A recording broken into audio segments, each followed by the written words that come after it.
Want to speak real English from your first lesson? Sign up for your free lifetime account at EnglishClass101.com.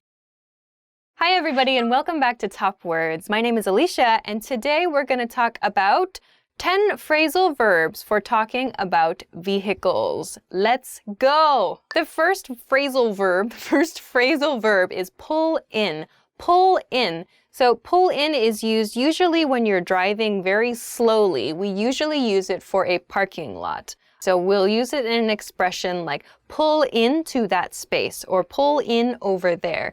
In this sentence, pull into that space over there.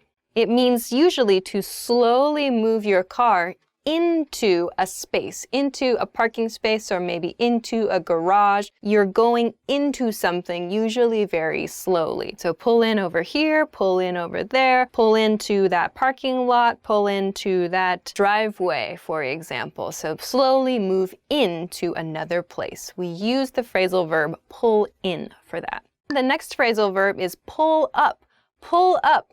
In this sentence, I'll pull the car up in front of the hotel. We usually use this when we want to slowly drive and then stop at a location. So for example, at a stoplight, we would say pull up to the stoplight. So it means to slowly drive to a place and then stop. So pull up next to the mailbox or pull up next to my house, pull up over there. Means slowly drive and then stop at that place is pull up. That's how we use pull up. The next expression is back up. Back up, so back means reverse. To back up a car is to move a car slowly in reverse. So usually, in most cases, we drive cars going forward, but you sometimes need to move your car in the opposite direction. Back up out of the driveway, for example. It means to go slowly in reverse, to back up. In this sentence, the truck backed up until it touched the loading dock. The next expression, we talked about pull in, now we have back in, back in. So pull in means to drive forward into something. Back in means to slowly go backward into something, usually a parking space or a garage or something. So back in is going in reverse, pull in is going forward as usual. So in a sentence, back into the parking space. The next expression is roll down. Roll down. This might be a little bit of an outdated expression at this point in time, but prior to the use of automatic windows, usually now I think most cars have a button and the window will automatically roll down. But we used to have a manual, a hand crank in cars to roll down windows. So this motion, which was used to move the window, that was also the verb we used. We used roll, so this motion is like roll, and then the window comes down. So we combined the two to say roll down the window. In a sentence, roll down your window, it's hot in here. The next expression is head up and head down. These are very common expressions when you are trying to navigate in a city. You don't have to use these only in cars. You can use them when you're walking or traveling on foot as well, on bicycle, whatever. You can use head up and head down anytime you are trying to go somewhere. So head up and head down really just mean go. So I could say like head up the street until you see a Starbucks and then turn right. Generally though, the difference between up and down here, it has kind of like a north and south, at least in English, it has a north-south sort of feel. So if, for example, I'm talking about the west coast of the USA, Seattle is in the north and Los Angeles is in the south. I would say I'm heading down, I'm going to head down to Los Angeles from Seattle, or I'm going to head up to Seattle from Los Angeles. It sounds really strange if I say head up to Los Angeles because Los Angeles is south of Seattle. So when you're speaking geographically, when you're speaking in terms of north and south for places, it's better to use head up or head down, depending on the location you're talking about coming from. Let's see, in this sentence, head down this street for a while. The next expression is run over. Run over. This is a word that we use when in a car. Let's say you're driving your car and then an animal comes out in front of the car, but you continue going. We say you are going to run over. So to run, in this case, is not a human running, but a car running.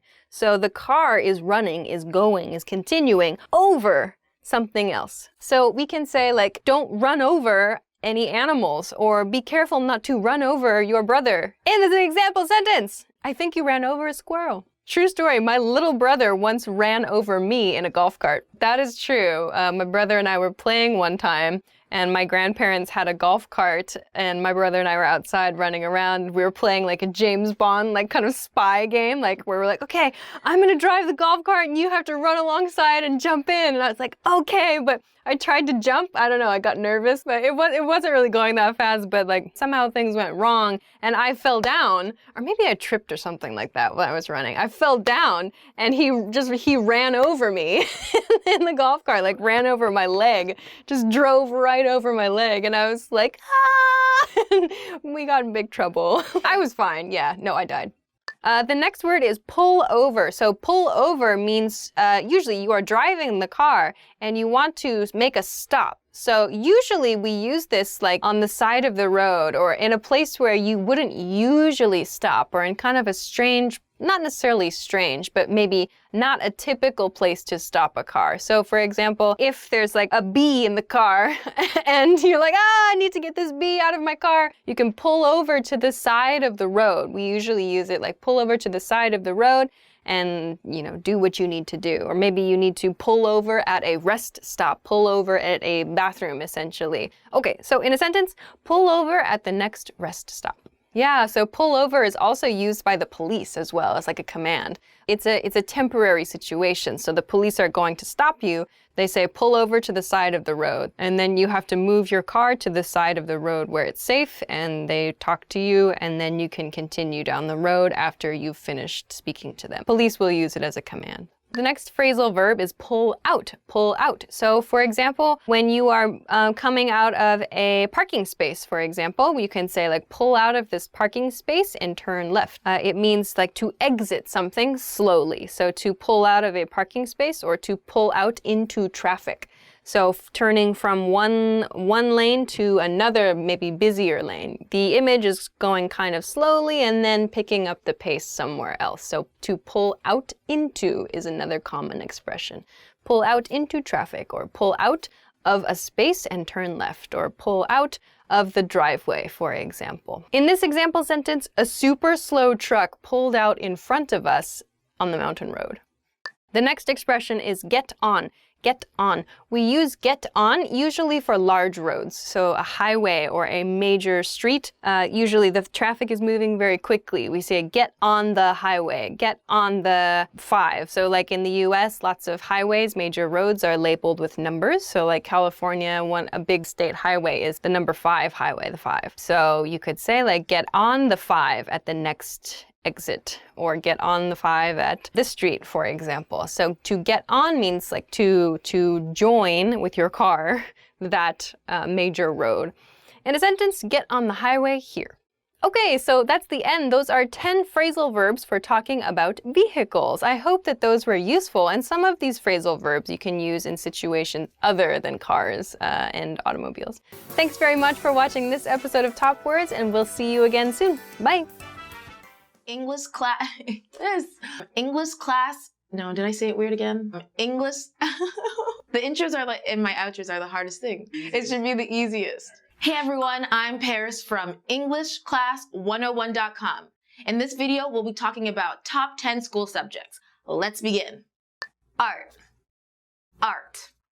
Art usually refers to visual arts such as painting, a drawing, a sculpture, etc. But in general, art can also include things like music and movies. For example, you can say, I'm an art major. History. History. This is the study of past events. Usually involves a lot of facts, but it also involves thinking about certain things that happened. Here is a sample sentence. You can learn a lot from history, as things tend to repeat themselves. History always put me to sleep, but it's very important. Then we have geography. Geography. Geography is the study of the earth. It involves things like the names of countries and where certain places are. but it also includes information about the physical characteristics of places, such as mountains, rivers, oceans, etc. For example, you can say, he is a geography major with a minor in psychology. I need to go back to school and learn my geography. Biology. Biology. Some science subjects deal with chemicals, for example, chemistry, or space, like astronomy. Biology is a scientific subject that deals with living things and how they work. Here is a sample sentence. Biology is the study of living organisms. Biology was always really gross for me in school, so I loved it. Next subject is chemistry. Chemistry. Chemistry is a very important science that focuses on non-living materials and how the elements that everything is made of interact with one another. For example, you can say, the laboratory is a place to learn about chemistry. I always try to learn that chemistry chart. Never could get it. Never. Another common subject is physics. Physics. Physics is the scientific field that deals with matter and how it moves. There's also a lot of attention paid to energy and how it affects its surroundings. For example, you can say, I know the basics of physics. And if you do, to me, you're a genius. Math. Math. This is the study of numbers and how they affect each other. Here's a sample sentence. My favorite subject in school is math. You would never hear that out of me, and I'm so glad that my cell phone has a calculator now. The next subject is computer science. Computer science. Computer science is the study of how computers work to perform tasks. It can also be used more generally to talk about the basics of computers. For example, you can say, the field of computer science is relatively new. Physical education. Physical education. Physical education usually involves studying human biology and exercise. It is also sometimes called PE when referring to it as a class. For example, my least favorite class is physical education. However, that was my favorite. Dodgeball, tennis? Who can hate physical education? English. English. English is a language, but it's also the study of English language literature. Here's a sample sentence. In English class, we have to read a lot of Shakespeare. To be or not to be, that's all I remember. Hey everyone, I'm Paris from EnglishClass101.com. In this video, we'll be talking about the top 10 life events you should be able to talk about in English. Let's begin. Birth. Birth. This is when a woman has a baby. The actual verb is to give birth, and the event is just birth. For example, you can say, the birth of a child is a major event. Get a job. Get a job. Getting a job is a long and often difficult process that requires interviews, resumes, and searching for the right company. So there's a lot to talk about. For example, you can say, I need to get a job after I finish school. Engagement. Engagement. When someone gets engaged, it means that they and their boyfriend or girlfriend have decided to get married in the near future. Here is a sample sentence. What a beautiful engagement ring. Wedding. Wedding. A wedding is a ceremony, often in a church, where two people get married. Usually there's a party after the actual ceremony. This is called the reception. For example, you can say, did you get invited to her wedding? I met my husband studying abroad in Australia. Did the long distance thing. He's from Italy. I'm from New York. We just did long distance for a while, and then we were together for 4 years and finally got engaged. And now we've been married for 2 years. So yeah, it's really interesting. I mean, he speaks fluent Italian. That's where he's from. And my family's Jamaican, so it's quite the combination, but it's really cool. And now I can speak Italian. Buy a house. Buy a house. Most people wait until they're married to buy a house. Some people even wait until they have children. Depending on where you live, this can be very expensive, so it's considered a major commitment. For example, you can say you need to have a lot of money to buy a house.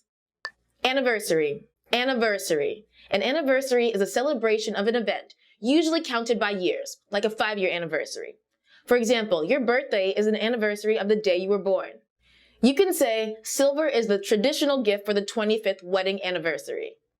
Retire, retire. Once people reach a certain age, they usually stop working so that they can enjoy the last few years of their lives. For example, you can say, my parents don't work anymore. They're retired. Travel, travel. Traveling is a really fun hobby for many people. It's always exciting to see new places that you've never been to. For example, you can say, it's a lot of fun to travel there. Have you been to Italy? Funeral, funeral. A funeral is a ceremony held for people after they die. Usually people talk about the deceased person, and family and friends can see the person's body one last time before they are buried. For example, you can say, the funeral will be held this Sunday. Promotion, promotion. When you do very well at your job, you sometimes get a promotion. This means that you move to a higher position. It usually means you have more responsibility and a higher salary. Here's a sample sentence. After 3 years, I finally got a promotion at work. Hey everyone, I'm Paris from EnglishClass101.com. In this video, we'll be talking about 10 words you need to know at the airport. Let's go. Terminal, terminal. A terminal is the place where a plane stops to collect or drop off passengers. For example, you can say, the plane will pull into the terminal so we can exit. Or the terminal will get changed 10 times so you'll miss your flight. Luggage pickup, luggage pickup. This is the place at an airport where you get your luggage after your flight. For example, you can say, the luggage pickup area is busy. Sometimes you can also see baggage claim instead of luggage pickup. Then we have plane ticket, plane ticket. You need to keep your plane ticket with you at all times when you're at the airport. At the airport, this will be called a boarding pass. For example, you can say, I purchased my plane ticket online, so you do not need that boarding pass anymore. I don't want to see those boarding passes. The next word is flight. Flight. A flight is another name for a plane that goes to a certain destination. For example, you might hear, this flight goes to New York. You can say, the flight will leave in 1 hour. Or you can say, the flight will leave in 10 hours because it's been delayed. Next word is board. Board. This verb means to get on a plane, boat, etc. For example, you can say, we need to hurry to get on board on time. Boarding gate. Boarding gate. A boarding gate is the place where you go to get on your flight. Usually there's a gate number to help you find your gate. For example, you can say, I couldn't find my boarding gate. Or the boarding gate will be closing and they'll say, Paris. Delayed. Delayed. If a flight or train is delayed, it means that it will leave later than expected. For example, you can say, the train departure will be delayed for 20 minutes. It's always the worst when your plane or train is delayed.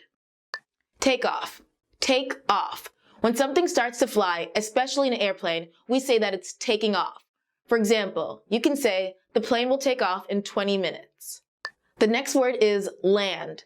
Land. When something descends and touches the ground after flying, we say that it lands.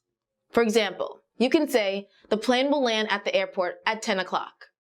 The next word is reservation. Reservation.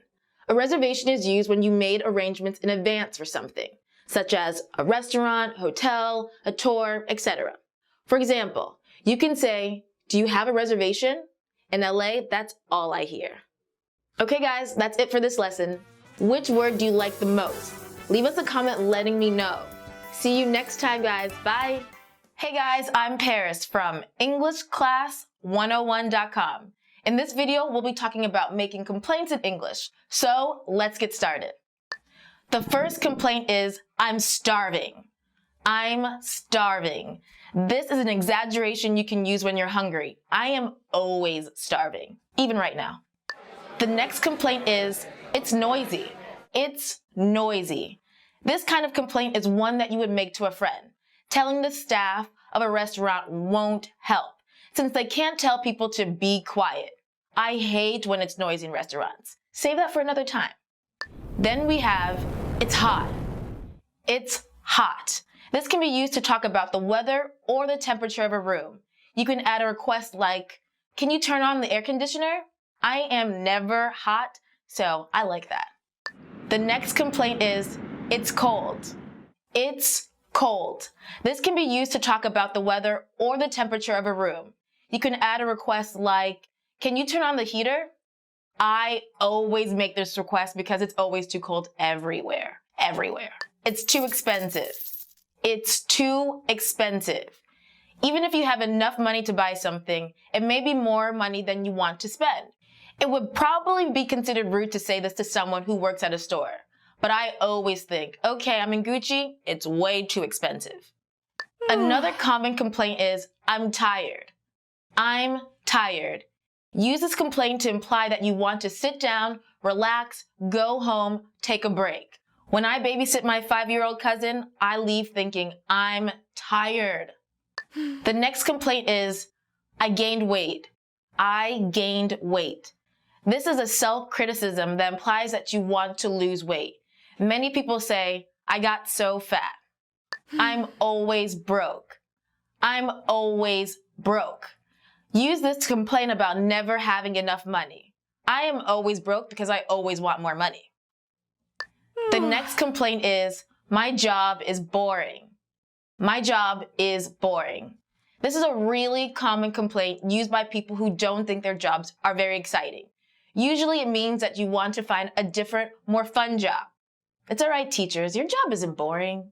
That person stinks. That person stinks. You can use stinks to talk about a literal physical smell or a general insult meaning that you don't like how someone smells. I hate when people smell on the bus. Not good. Not okay. The next complaint is, there's too much traffic. There's too much traffic. This is a common complaint among people who commute to work by car. Certain roads are especially bad during rush hour, which is the time in the morning or night most people are going home or to work. If I left at, it was 7 p.m., I would be here in 10 minutes. But because it's daytime in LA, it took me 30 minutes to get here, and I drive really, really fast. And it still took me 30 minutes. The next complaint is, the Wi-Fi here is too slow. The Wi-Fi here is too slow. This is just a general complaint you may have about the internet speed. If you're at a cafe or somewhere with Wi-Fi, you can request that they reset the Wi-Fi to improve the speed. If you're having a party and you're having friends over and your Wi-Fi is too slow, you might as well end that party now.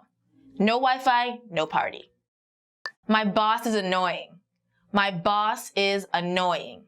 Annoying can be used to mean that someone does things that you don't like, or they ask you to do things that you don't like. Either way, an annoying boss is a bad experience. I am very familiar with this. Hey Paris, grab me coffee. Hey Paris, check my emails. My boss is annoying. But don't tell him I said that. The pay is too low. The pay is too low. You can use this to complain about how much you make or to reject a job offer because it doesn't pay enough. I'm a surgeon. The pay is too low. I don't like it. I don't like it. This is a very general complaint that can be used for almost anything. What don't I like? Posting 1,000 selfies on Instagram. I don't like it. Okay, that's it for this lesson. Which complaint do you like more? Leave us a comment and let me know. And we'll see you next time. Bye-bye. Want to speak real English from your first lesson? Sign up for your free lifetime account at EnglishClass101.com. Hi everybody, my name is Alicia. Welcome back to Top Words. Today we're going to talk about 10 ways to stop translating in your head. Let's get started. Identify objects around you in English.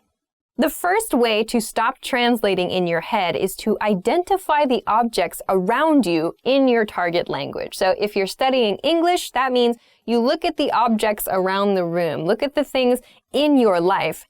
Don't think of them in your native language first. Think of them in your target language first. So if I look around the room, I see a computer, I shouldn't think my native language word, I should think my target language word. So start with the items and the situations in your everyday life. If I say computer in English, maybe I should say computer in Japanese. I should say not, I don't know, water in English. I should say omizu in Japanese. So start associating the words in your target language with your everyday life now. So if you're studying English, that means start getting familiar with the things in your everyday life in English. Repeat phrases you hear native speakers use. Tip number 2 is to repeat the phrases that you hear native speakers use. So if you're watching this channel, for example, or you're watching a TV show or a movie, listen for the way that native speakers make those phrases. If you hear a phrase you have never heard before, or you hear an interesting combination of words, try to repeat them yourself. Don't just listen. Try to say them yourself. If you're in a public space and it's difficult for you to do that, fine. Practice in a place where you feel more comfortable. Maybe if you have some private space to practice. Just repeat them. Get your mouth used to saying the words the way that the native speakers do.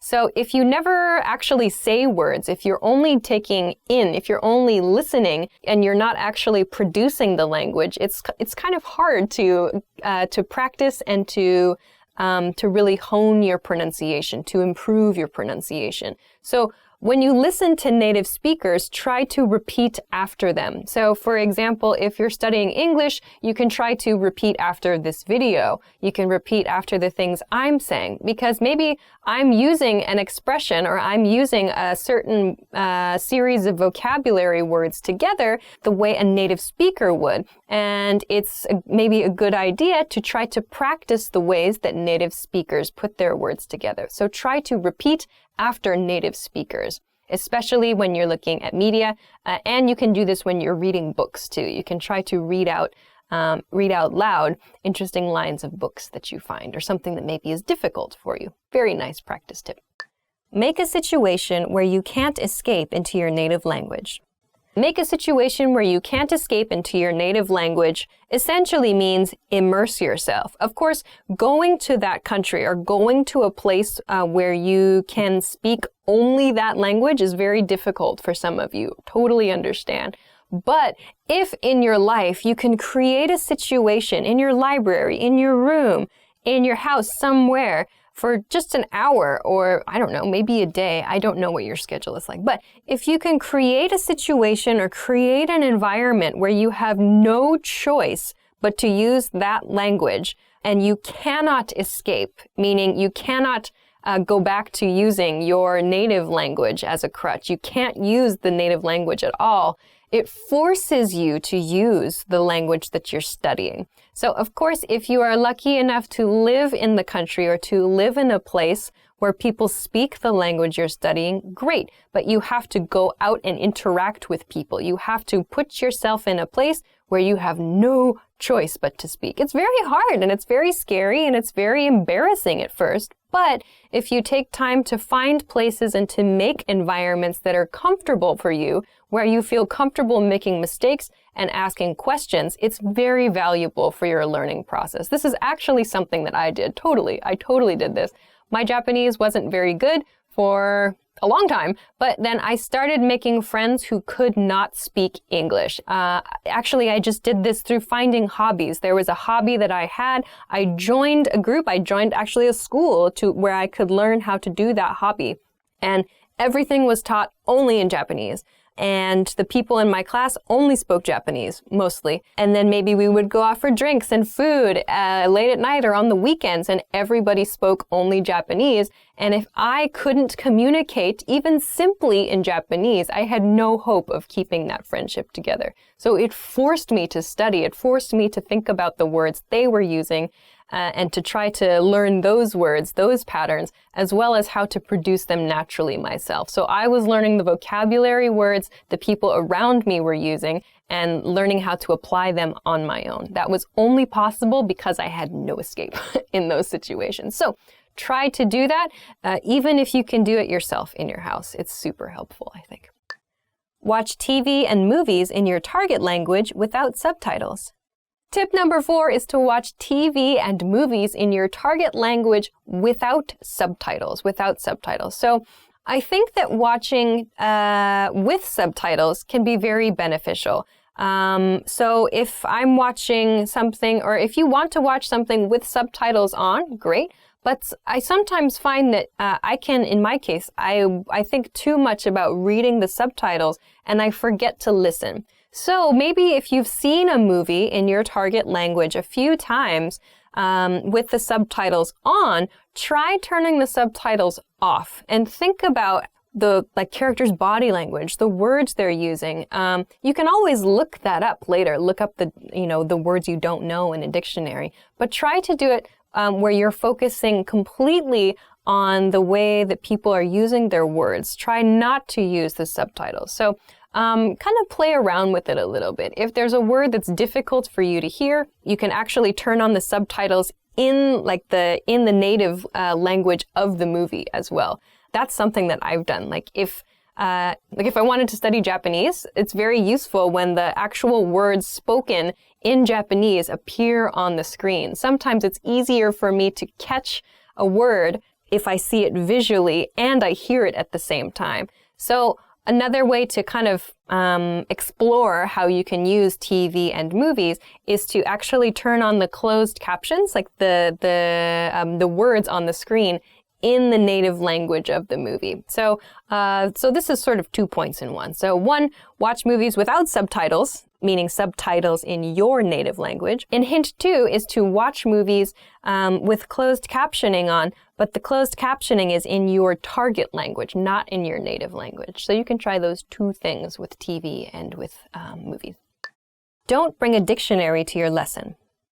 Tip number 5 is don't bring a dictionary to your lesson. Okay, so give me a second here. So I understand that dictionaries, especially electronic dictionaries, we have them on our phones now, are very, very convenient. Of course, it's important to use them and they're a great resource to have. However, one thing that really bothers me and that I think is detrimental, it's not helpful for students, is when students are in a lesson and they're practicing conversation and they reach a point in the conversation where they don't know the word they want to use. They know it in their native language and they don't know how to say it in their target language. They pull out their dictionary. They say to the person listening to them, their practice partner in their lesson where they have a limited period of time, just a moment. And then they look it up on their phone and it takes a few seconds, the flow of the conversation stops, and then they say a word. And it's like, whoa, no, that's not, you don't have that ability. You don't have the ability to do that in a conversation with a native speaker. Most people, if you go to a bank and try to open a bank account, are you really going to pull out your dictionary and sit there and try to communicate, just a moment, as you look up each word you don't know? No. Or if you do, that's not a real conversation. So instead, try using a different strategy. By that, I mean, if you find a word you don't know in conversation, explain the word to your conversation partner. Maybe they know the word. If you're speaking with a native speaker, this is a chance for them to teach you a word. I find that when people take the time to teach me a word, I remember the word much better than just looking it up on my dictionary. So try to resist. Maybe you can bring a dictionary to your lesson, but don't use it or try not to use it in your conversation practice. It destroys the flow of a conversation. So instead, practice the skill of describing the vocabulary word you want to use and learn how to ask the meaning of a word or learn how to ask for a vocabulary word from your partner. So you can use an expression like, what's the word that means blah, blah, blah. Or, it's this thing that does this and this and this. So this is an opportunity for you to describe characteristics of something or find a different way. You can use your body language. You can use whatever. You have a lot of tools, but try not to use a dictionary in a conversation because it's not realistic. Train responses to common questions. Number 6 is a quick one, I think. Hint number 6 I have is just to train responses to common questions. Train responses to common questions. So, for example, a very common question in English is, hey, how are you? You should know how to answer this question. Just have a default response. Hey, how are you? I'm good. If it takes you a long time to answer the question, hey, how are you?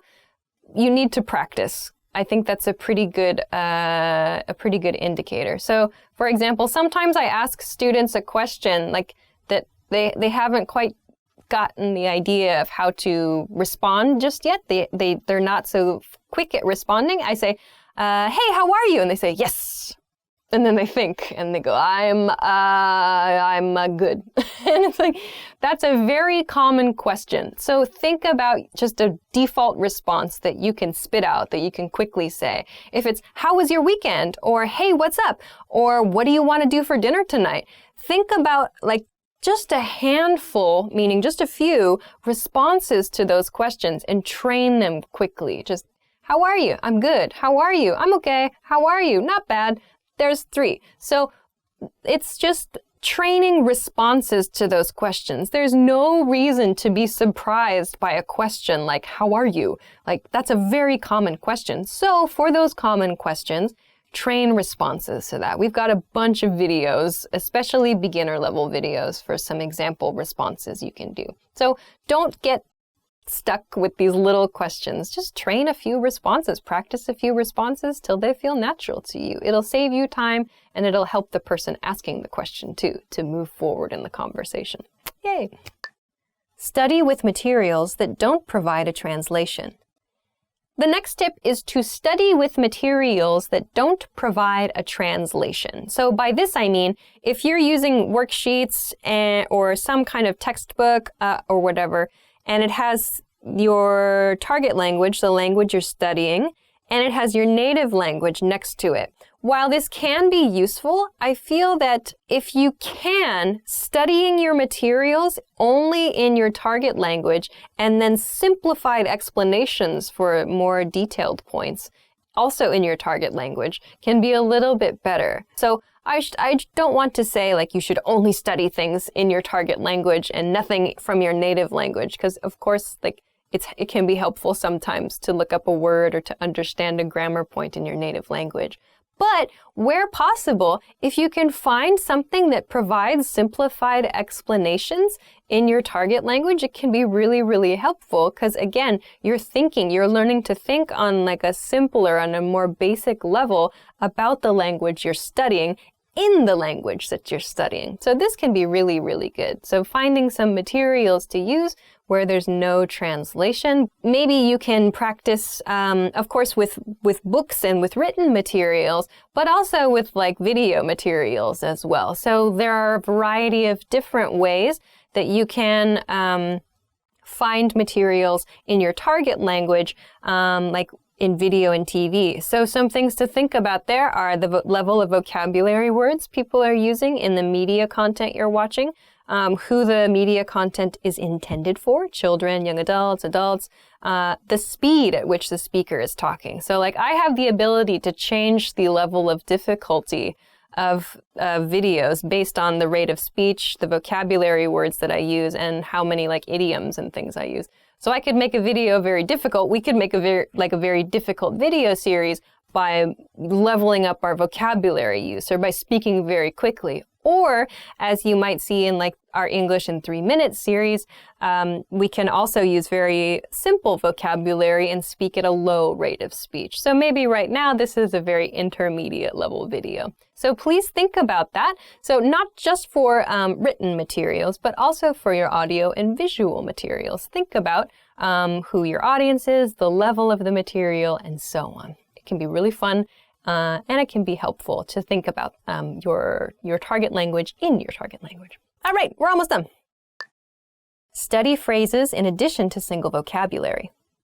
The next tip is study phrases in addition to single vocabulary words. So yes, of course, vocabulary is important, but I find it personally very, very useful to look at how a vocabulary word is used in a phrase, because sometimes using it in a phrase helps you understand the nuance of that vocabulary word really, really well. So if like a word like crazy, for example, in English, depending on the situation where the word crazy is used, it could mean something different. It could mean like a person who is mentally confused or mixed up. It could also mean something really good. It could mean something really bad. So if we look only at the word crazy, it's quite difficult to understand really the meaning of the word. But if you look at the way the word is used in a phrase, you can get a lot more information. So take a look at the way people use words in phrases, not just as single vocabulary words. You can learn a lot more that way, I think.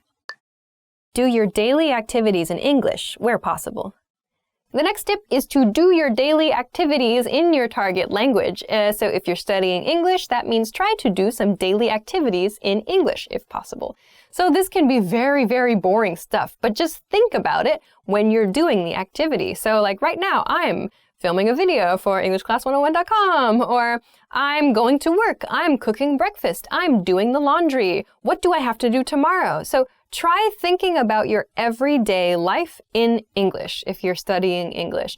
Try thinking about your everyday activities, the people that you meet. What are you doing? So this is a way to help you practice your verbs. So if you don't know, if you're, you're doing something at work and you're like, oh my gosh, how do I explain what's the verb for, a picture? Like, I want to blah, blah, blah, a picture. What's the word? You can check a dictionary at that point and go, oh, it's draw. I need to use the verb draw for draw a picture. So you can find these little gaps in your everyday life, these little gaps in your knowledge, if you think about your everyday activities in your target language. If you don't think about it in your target language, you might not realize you have vocabulary gaps or phrase gaps here and there. So this is a really good and kind of funny, actually, way to study. Use a learner's dictionary for new words. The last tip is to use a learner's dictionary for new words. So in English, there are learner's dictionaries available in English. So my personal favorite is Merriam-Webster. Merriam-Webster is a fantastic dictionary resource. They're so interesting and they have tons of historical information. I really do just sit and read things on the dictionary page lately. It's true. But of course, there's a definition, there's a meaning for words, there are example sentences for words, but Merriam-Webster also has what's called a learner's dictionary. If you find a word that you don't recognize, you can check it in a dictionary, in a learner's dictionary, and it gives you a simple explanation in simple English of that word. So instead of checking it in your native language, you can check it in your target language. So again, this helps you to understand the word that you're focused on, but you understand it from the language you're studying, not from your native language. So using a learner's dictionary can be really, really useful as well. All right, so those are 10 tips. Those are 10 tips to help you stop translating in your head. I know it's very difficult, but it takes time and it takes practice, and I hope that these are a few strategies that can help you as you study any language. Of course, this is an English language channel, an English language learning channel, but I think these tips are pretty good for learning just about any language, really. So I hope those are useful for you. If you have tried these strategies, or if you have any other comments or other tips, please let us know in the comment section below this video. Thanks very much for watching this episode of Top Words, and I will see you again soon. Bye! Hi everybody, my name is Alicia. Welcome back to Top Words. Today we're going to talk about 10 phrases for gossip. Let's go! Oh my god, so the first phrase is, oh my god, so. Oh my god, so is an introductory phrase you can use to start your topic with a surprise factor. So you say, oh my god, and then so is your transition phrase. So for example, oh my god, so I have to tell you about this movie I saw. Or, oh my god, so I saw my neighbor in the shopping mall this morning. Or, oh my god, so did you see my new dog? It's kind of a weird one. Usually it's about a person, not about a dog, but who knows? You won't believe what happened to me the other day. The next expression is, you won't believe what happened to me the other day. You won't believe what happened to me the other day. Meaning, something happened to you and you think it's going to be a surprise to the person listening to you. You won't believe what happened to me the other day. So it's a very fast phrase because it sounds like you want to share very quickly. Like, you won't believe what happened to me. You can drop the other day if you want, or you can say, you won't believe what happened to me this morning. You won't believe what happened to me last night. You won't believe what happened to me this weekend. You won't believe what happened to me over my winter vacation. So that you won't believe what happened to me gets very, very quick and short. So examples, you won't believe what happened to me the other day. I ran into my ex-boss. Or you won't believe what happened to me the other day. I tripped and fell down a flight of stairs. Or you won't believe what happened to me the other day. I got a new parrot. Sure, I don't know. Maybe one of you can use that. Guess what? The next phrase is very short. The next phrase is like an exclamation, so an excited statement and a question. Guess what? Guess what? So, guess what is inviting the listener to guess what happened to you. Guess what? The full question would be, guess what happened? Or guess what happened to me? But we only say, guess what? So, guess what? And sometimes the listener guesses, and sometimes the listener just says, what? Usually the listener just says, what? So meaning you should continue the story. So if you say, guess what? I quit my job. Or guess what? I saw my best friend with a new guy I haven't seen before. Another example, guess what? I got a new car. Something like that. So some kind of shocking, like difficult to guess situation. I haven't told you about this yet. The next expression is, I haven't told you about this yet. I haven't told you about this yet. So have not becomes haven't. I haven't told you about this yet. So maybe you have told other people, but this specific person, maybe you have not told that person your news or some information yet. But this yet implies you are planning to, or you want to tell them this. So it's kind of creates a little suspense. I haven't told you about this yet. So we could use this like, I haven't told you about this yet. I'm going to France next summer. Or I haven't told you about this yet, but I broke up with my boyfriend last night. Or I haven't told you about this yet, but I'm throwing a big party for my coworker this weekend. Can you come? Other examples, I haven't told you about this yet. I saw my boss out for dinner with someone who's not his wife. Oh my God, that's not true. That's not true. Or I haven't told you about this yet. I heard that the company is gonna go bankrupt. Also not true. Okay, so those are some pretty juicy gossip. That's an expression we use. We say juicy gossip is something that's like really, really interesting gossip or a really interesting story about people. We say juicy gossip for that. Have you heard about? The next expression is have you heard about blah, blah, blah. Have you heard about can be followed with a noun phrase. Have you heard about a person? You can use a person. Or have you heard about a situation? You can use both. You can use an object too. So have you heard about the new iPhone? Or have you heard about the new office policies? You can use that for pretty much anything you want to inform your listener about. So have you heard about is usually said very quickly. Have you heard about? So the you becomes shortened to ya. Have you heard about? Have you heard about blah, blah, blah? So have you heard about the new secretary? Have you heard about our new boss? Or have you heard about my coworker quitting his job? Have you heard about the neighbors above us? They're moving. So you can use people here for gossip expressions, or you can use objects in this expression just to introduce something new. Very useful phrase. Have you heard about my mom? Sorry, Mom. I don't know why you came into that one. Okay. So the other day, the next expression is kind of like the beginning to a story. So maybe this can be for gossip. Maybe it can just be like a story, something that interesting or maybe boring that happened to you. The expression is, so the other day. So the other day. So the other day here means not today, some other day. Which day? It doesn't really matter. It's not really important, but we say the other day, some day in the past. This expression is used for it. So we can say, so the other day I was sitting at my desk in the office when my manager came and asked if he could speak to me. Dun, dun, dun. Or, so the other day I was shopping and I ran into my ex-boyfriend. Or, so the other day I was renting a car and the former president of the United States came into the car rental shop. What? All right, so the other day, just some day in the past. So I was talking with, and the next one you can use maybe for gossip sometimes, but also you can use for making plans. It's, so I was talking with someone and blah, blah, blah. So I was talking with someone means you were having a conversation at another time with a person and you want to kind of report information or share something from that conversation with the person listening now. So I might say, so I was talking with Risa and I think that we should plan a party for this weekend. What do you think?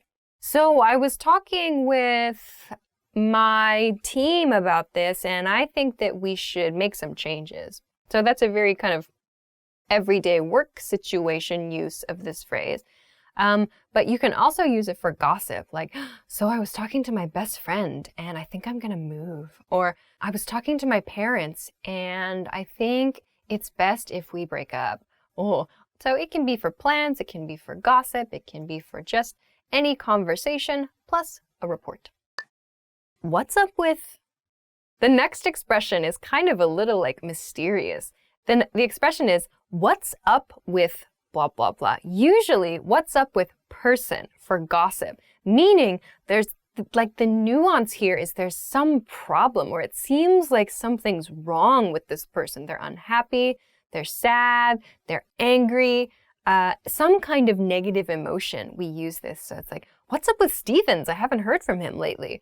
What's up with your brother? He seems really upset. Or what's up with your neighbor? Why is he so noisy? Or what's up with your boss? He's so strict. So it sounds like there's some problem. We usually use this intonation. What's up with meh, to introduce somebody who has a problem. We don't say, what's up? It's not that. It's not that sort of hello expression. It's an expression for a problem.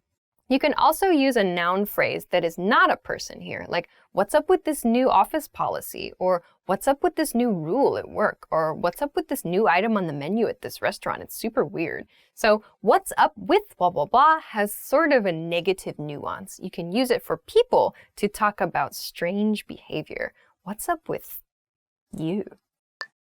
Have you heard from lately? The next expression is, have you heard from blah, blah, blah lately? Have you heard from person lately? Have you heard from Stevens lately? I haven't seen him. Have you heard from your mom lately? Have you heard from your dad lately? Have you heard from your brother lately? Have you heard from your landlord lately? I don't know why you hear from your landlord, but have you heard from someone lately?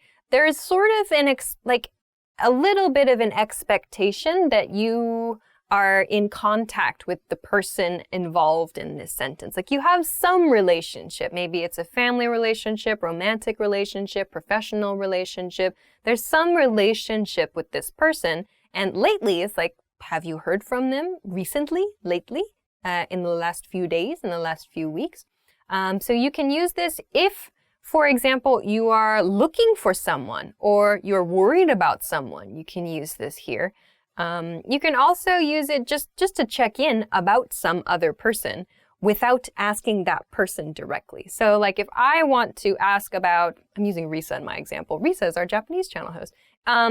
If I want to ask about how Risa is, but I don't want to ask Risa, I know maybe she's busy or I don't know, for some reason it's difficult to talk to her. I can ask like a coworker, I can say, hey, have you heard from Risa lately? It seems she's really busy. Or have you heard from so-and-so lately? It seems they're busy. So if I want to ask about another person, but I don't want to bother this person or that something makes it difficult, I can use have you heard from blah, blah, blah recently or lately to ask about them. Very useful phrase. I have to tell you about. Next expression. The next expression is I have to tell you about blah, blah, blah. I have to tell you. So have to becomes have to. I have to tell you about. has a nice sound. I have to tell you about blah, blah, blah. Or I have to tell you about something. So I have to tell you about my weekend. I have to tell you about Stevens. I have to tell you about my mom. I have to tell you about my boyfriend. I have to tell you about my girlfriend. Whatever it is, some person used at the end of this sentence creates a nuance, like there's exciting news about that person. Or I have to tell you about this thing that happened. You can use a situation at the end of the sentence too, but you're using I have to at the beginning of the sentence, so that sounds like it's really important. Like I feel it's so important. It's my responsibility to tell you because this is so exciting. Of course, you can use this in more boring situations as well. Like I have to tell you about the new office policy. You can use it in that way with a very flat intonation, but for gossip purposes, use I have to tell you about blah, blah, blah. That sounds really good. So what do you have to tell somebody about? I have to tell you about this new idea I have for a business. Or I have to tell you about what happened to me last night. Okay, so there are these really exciting ways that we can introduce things that happened or that we can talk about people or whatever. Okay, so those are 10 phrases that you can use for gossip. I hope that those are useful. I hope you don't gossip too much. I don't really like to gossip that much, but sometimes it's a little bit useful. So give them a try. If you want to try them out a little bit, you can do so in the comment section below the video for sure. Thank you very much for watching this episode of Top Words, and I will see you again soon. Bye! Hi everybody and welcome back to Top Words. My name is Alicia and today we're going to talk about 10 employment-related words. So let's go!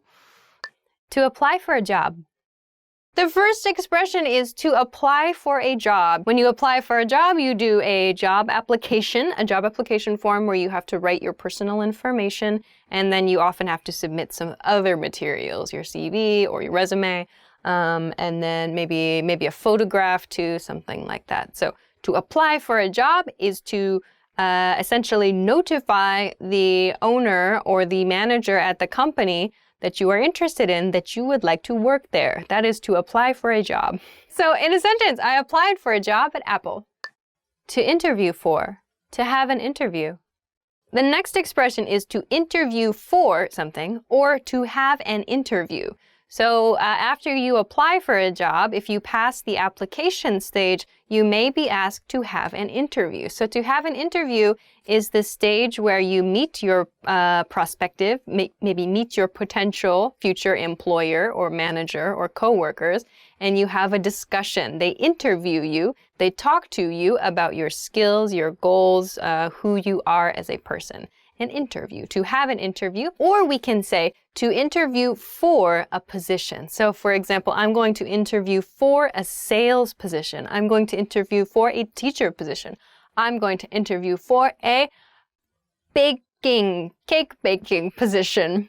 You never know. You never know. Cakes need to be baked. Anyway, so if you decide you're going to apply to be a cake baker, you say, I have an interview for a cake baker position. In this sentence, I got an interview for a new job. To get an offer.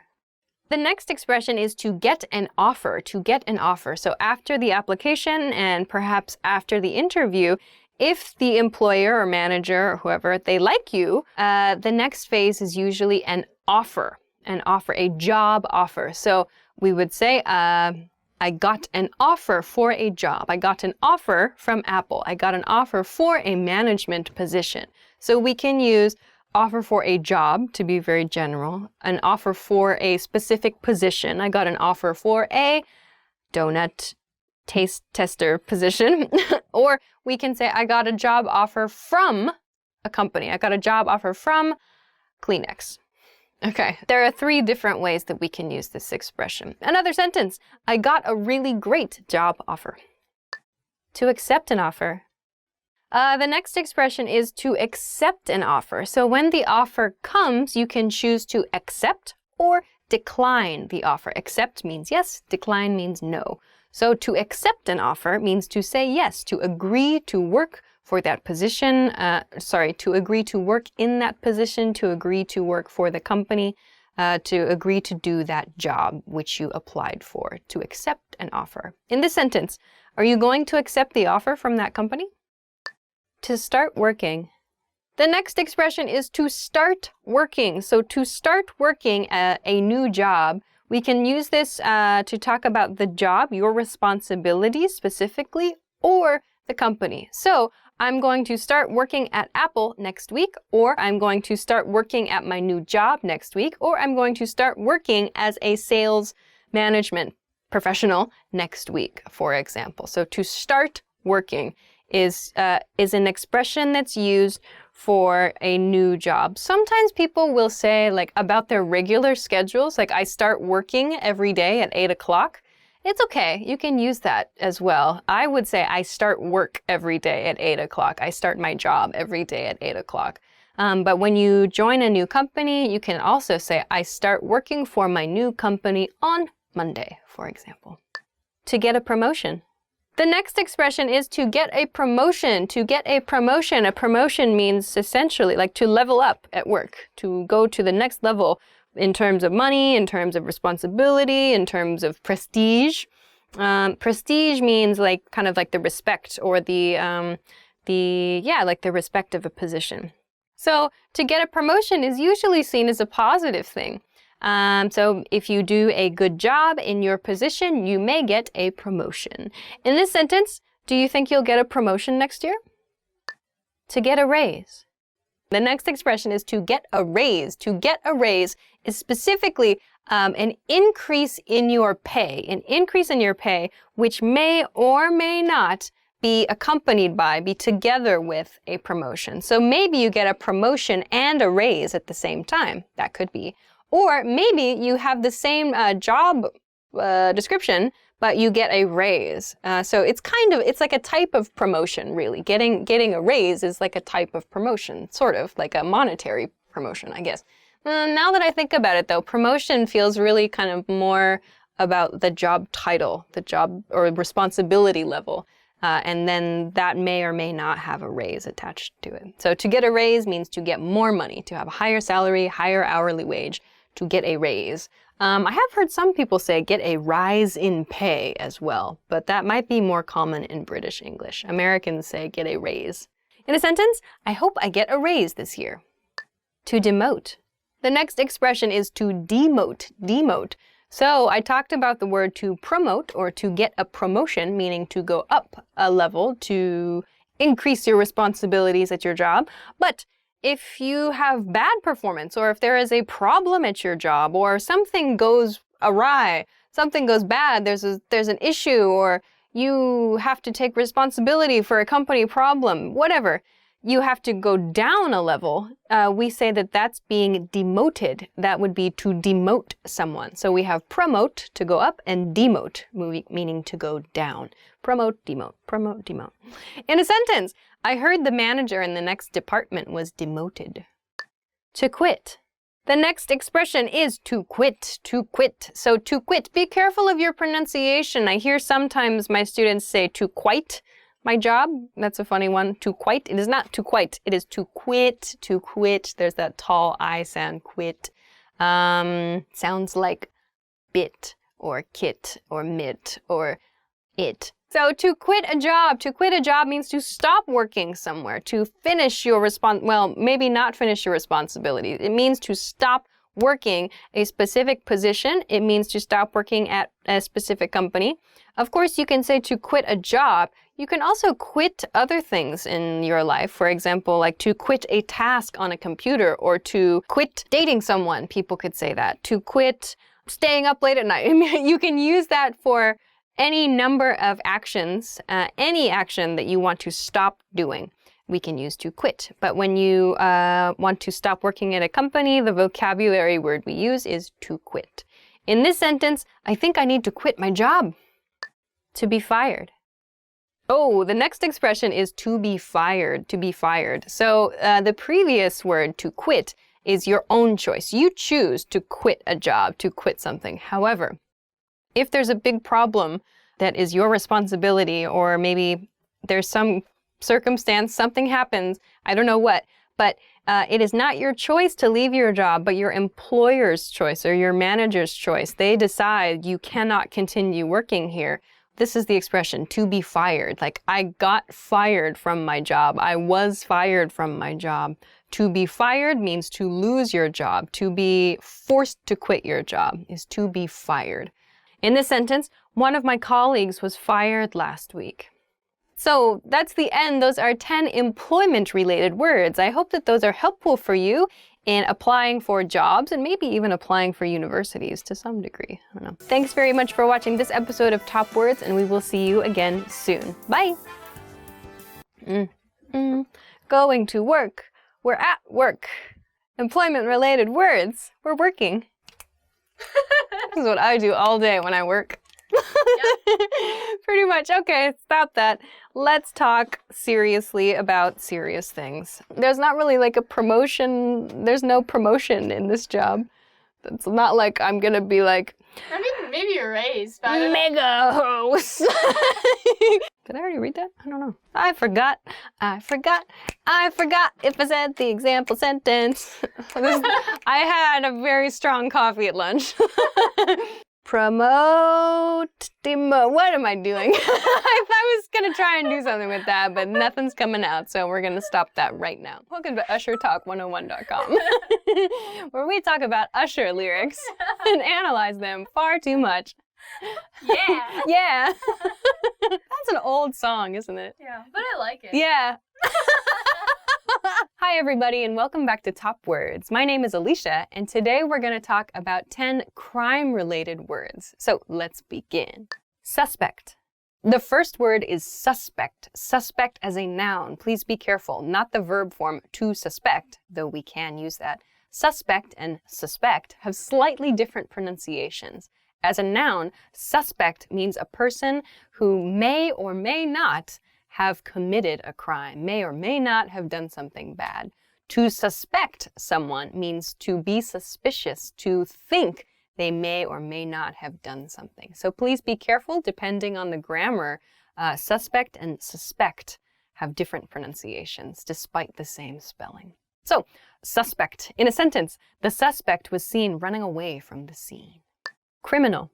The next expression is criminal. So a criminal is a person who is convicted of a crime. So to put that more simply, a criminal is a person who has been determined to have done something against the law. They have done something bad. It has been decided by a court of law or the governing body. So a criminal has indeed, yes, been found guilty, an expression we'll talk about later. So a criminal is someone we know has committed a crime. In a sentence, they arrested the criminal on Wednesday. Victim. The next expression is victim. Victim. A victim is a person who suffers because of a crime or because of a natural disaster. Also, we can use victims for natural disasters and for crimes. So they are innocent. They've had no reason to be affected. They're just maybe the wrong place, the wrong time. Either way, they are, well, I shouldn't say innocent, but they are the person who suffers in this situation. A victim is the person who suffers in this situation. In a sentence, the victim was an elderly woman. Guilty. So the next expression is guilty. He is guilty of blah, blah, blah crime, or he was found guilty of blah, blah, blah crime. The nuance of guilty is having done something bad. So if you are guilty of a crime, it means you have done that crime. But someone can look guilty. We can use guilty as an adjective to talk about the way someone looks. So guilty in a court or guilty in discussing a criminal case can mean he or she did the crime. He is guilty. She is guilty. However, we can't say he looks guilty or the dog looks guilty. That means that that person or that object or that animal looks like they did something bad, but we don't know for sure. So guilty means has the nuance of doing something bad. In a sentence, you look very guilty. Not guilty. Okay, so on the other hand, not guilty. Not guilty is the verdict. So verdict is the word used for decision in criminal cases. Not guilty means not doing the crime. The crime was not done by that person. So a person who is found or determined not guilty means they did not do the crime, or it's been decided that that person did not do the crime. They are not guilty. Okay, in a sentence, he was found not guilty of the crime. To plead. To plead. So to plead is similar to beg. So to plead means to humbly request something. This is the image of pleading, like your hands together, hoping very much for something, asking very humbly for something.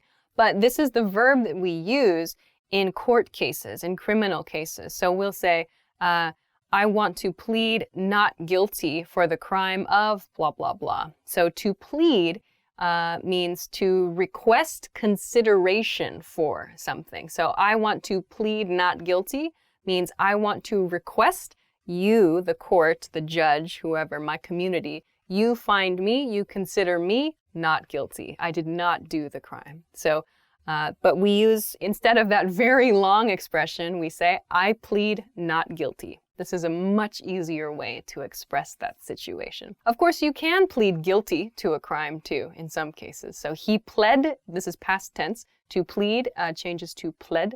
He pled guilty to the crime of manslaughter, for example. So in a sentence, the defendant pled not guilty. Murder, homicide. So the next expression, I have murder and homicide here. So murder and homicide, if you watch police shows or if you watch, movies, dramas which use like police and FBI and so on, you might have heard these words. But what's the difference? So murder and homicide are used to mean the same thing. It means killing another person with intention. So to murder someone else means to kill another person and with intention. There's a plan to do it. Homicide is the word that is used in legal terminology or in forensic. Forensic meaning analysis of bodies, analysis of like blood, for example, of bacteria. So kind of scientific analysis of a crime scene. So in those cases, in the investigation side and in the legal side, they might use the word homicide, perhaps more. You might also hear homicide in news, but in everyday conversation, murder is perhaps more common. So the defendant was convicted of murder. The defendant was found guilty of murder. In a sentence, she was found guilty of murder. Manslaughter.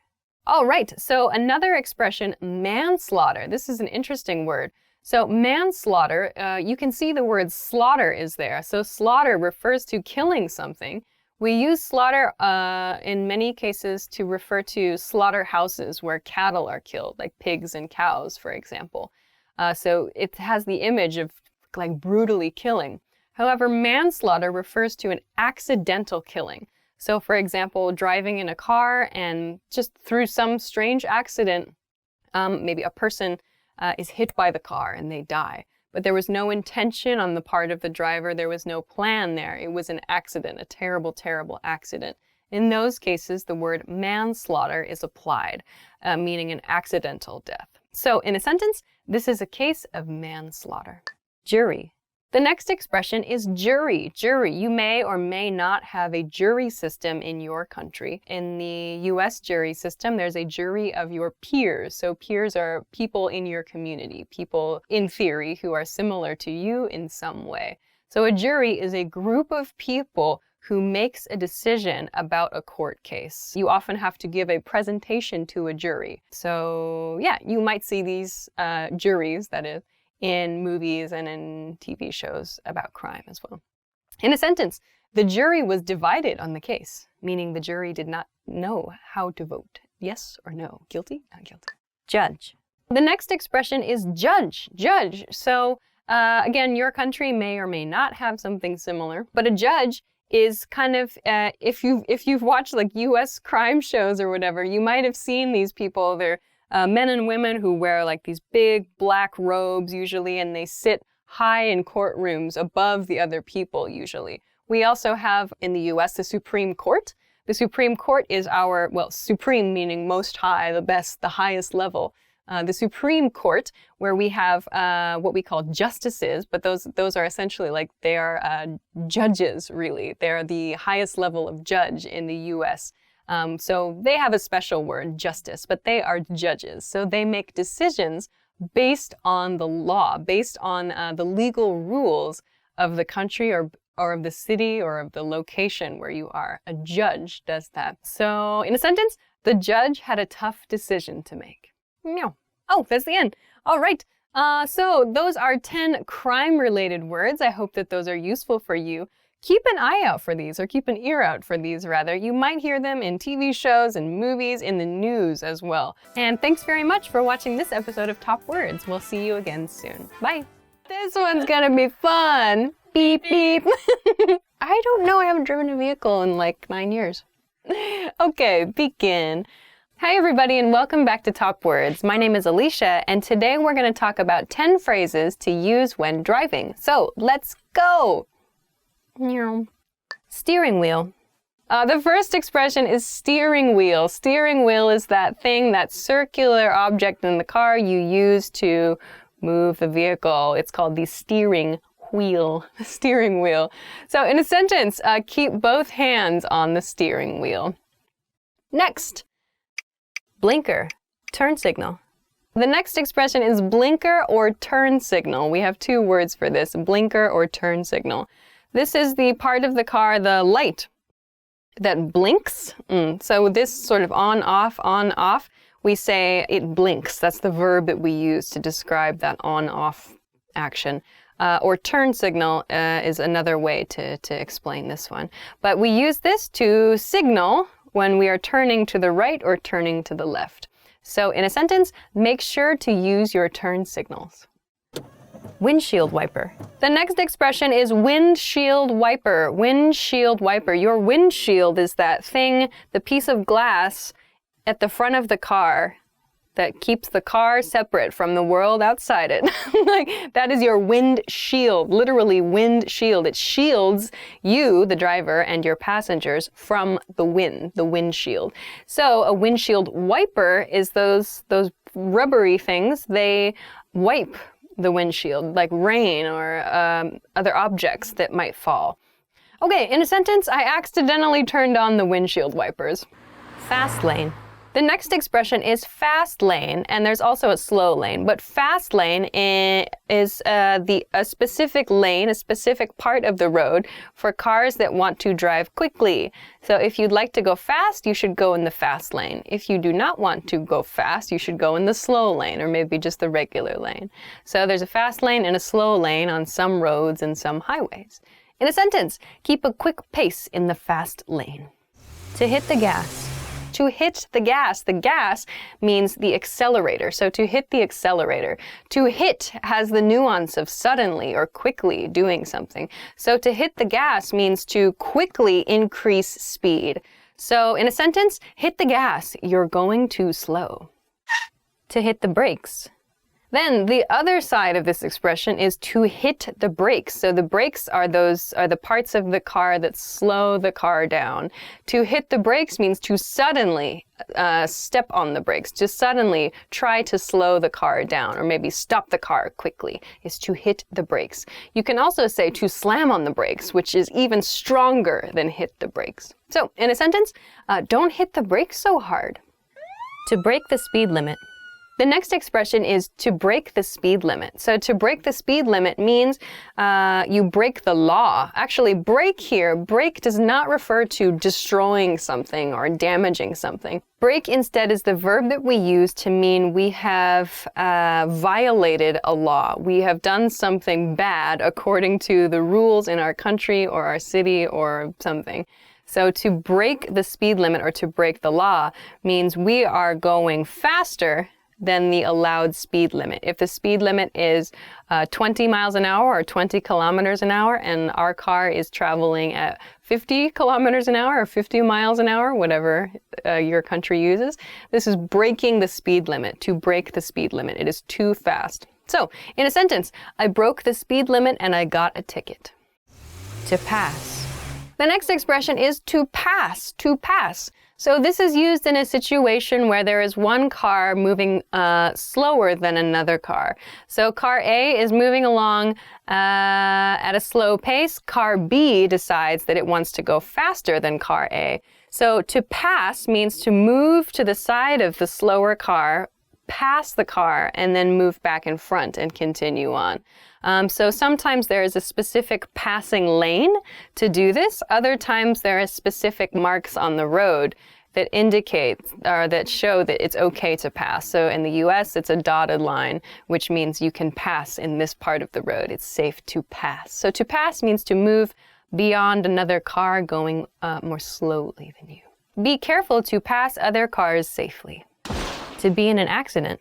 To be in an accident. To be in an accident means, in this case, a car accident, a car crash. So something unfortunate has happened and maybe the car was damaged, a person was hurt or killed perhaps. In all of those situations, we can say he or she was in an accident or I was in an accident. In a sentence, have you ever been in an accident? Fender bender. The next expression is an interesting word. It's called fender bender. A fender bender is a minor accident, a small accident. This expression comes from fender. Fender is a part of a car. Fender is at the front of a car. It's usually kind of a plastic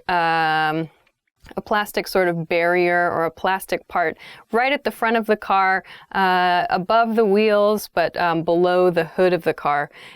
So a fender bender is a small accident where maybe two cars collide a little bit and the fender on the front of the car becomes bent. So there's a small bit of damage to the fender only on the car. So fender bender is used to talk about small scale accidents. So sometimes this might literally mean the fender of the car was damaged, but it can also mean just a small bit of damage to a car somewhere else. So a small accident is called a fender bender. In a sentence, my friend got in a fender bender last weekend. All right, so that's the end. So those are 10 phrases to use when driving. I hope that you find them useful. Thanks very much for watching, and we will see you again soon. Bye. Do you ever do that in a car? Like you get in and you turn it on, it's like... I think my mom has done that. Yeah, it's always a good surprise. You're like, ah! Want to speak real English from your first lesson? Sign up for your free lifetime account at EnglishClass101.com. Hi everybody and welcome back to Top Words. My name is Alicia and today we're going to talk about 10 words for sports and fitness. So let's go! Boom! To work out. All right, the first word is to work out. To work out means to exercise. To work out, exercise, to sweat, to get healthy, presumably. So in a sentence, I try to work out 3 times a week. To play.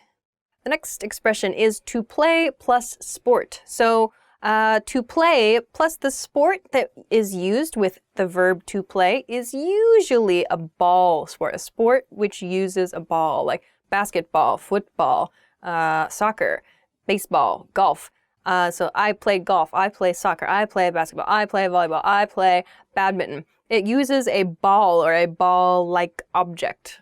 It's not a perfect rule, but there's a good chance that if you are playing a ball-ish, a ball-related sport, you can use the verb to play. So in a sentence, I used to play volleyball. That's true. Rep or repetition.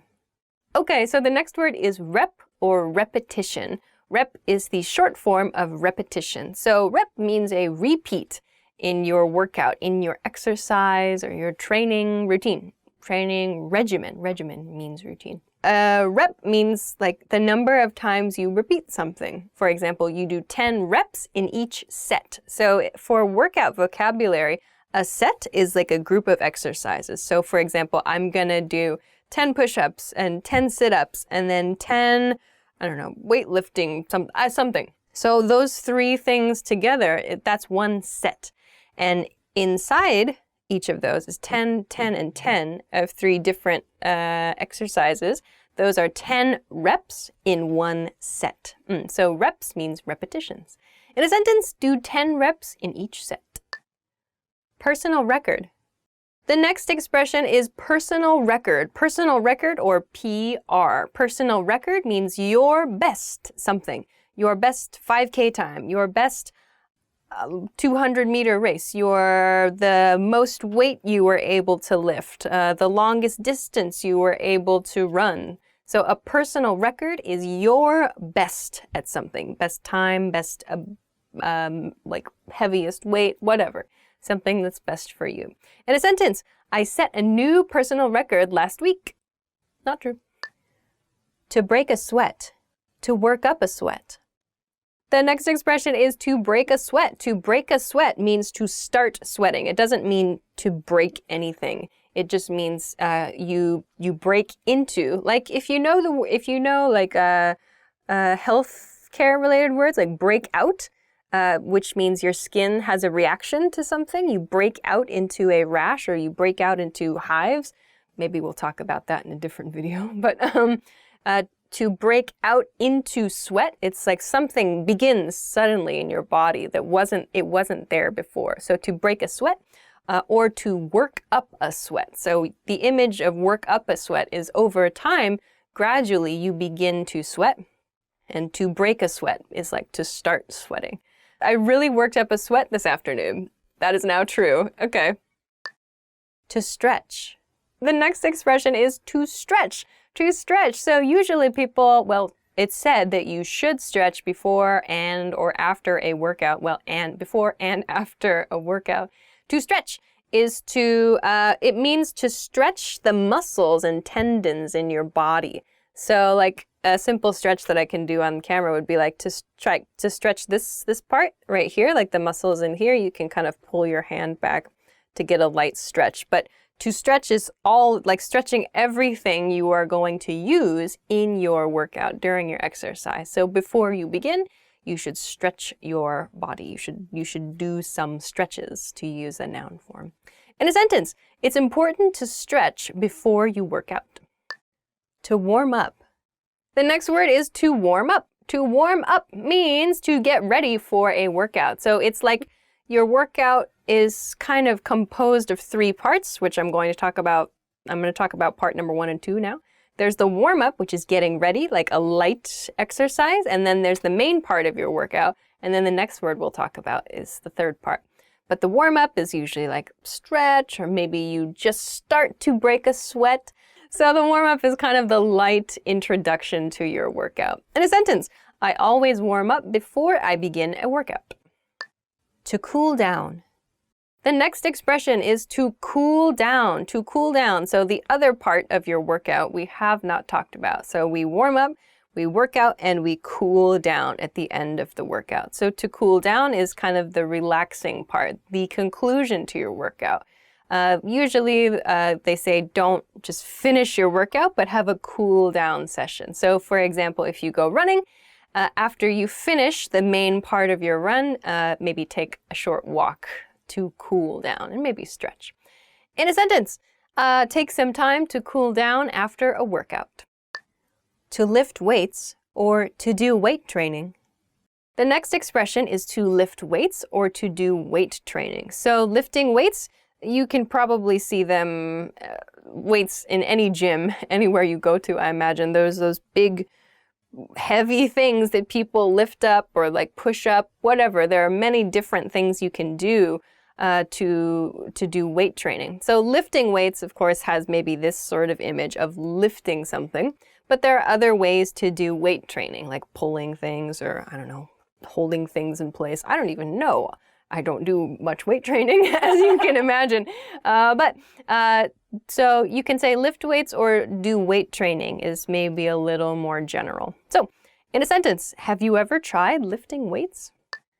To do or to sport. The next expression is to do a sport. Okay, so the next expression is to do. It's actually, I'm going to separate it into 2 groups here. To do an activity and to plus a verb. So at the beginning of the lesson, we talked about sports, usually sports which use a ball, like basketball, baseball, football, where we say to play basketball, to play football. However, for activities like, for example, gymnastics or yoga, these are just kind of, they're more, I don't know.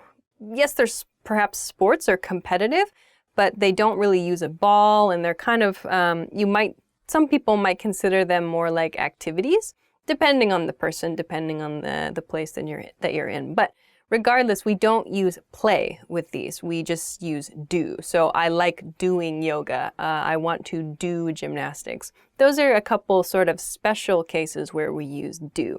However, for all the other sporting activities like skiing, snowboarding, swimming, canoeing, rowing, whatever, we don't use do or play or anything. We just use the verb. So I like to swim. I like to snowboard. I like to ski.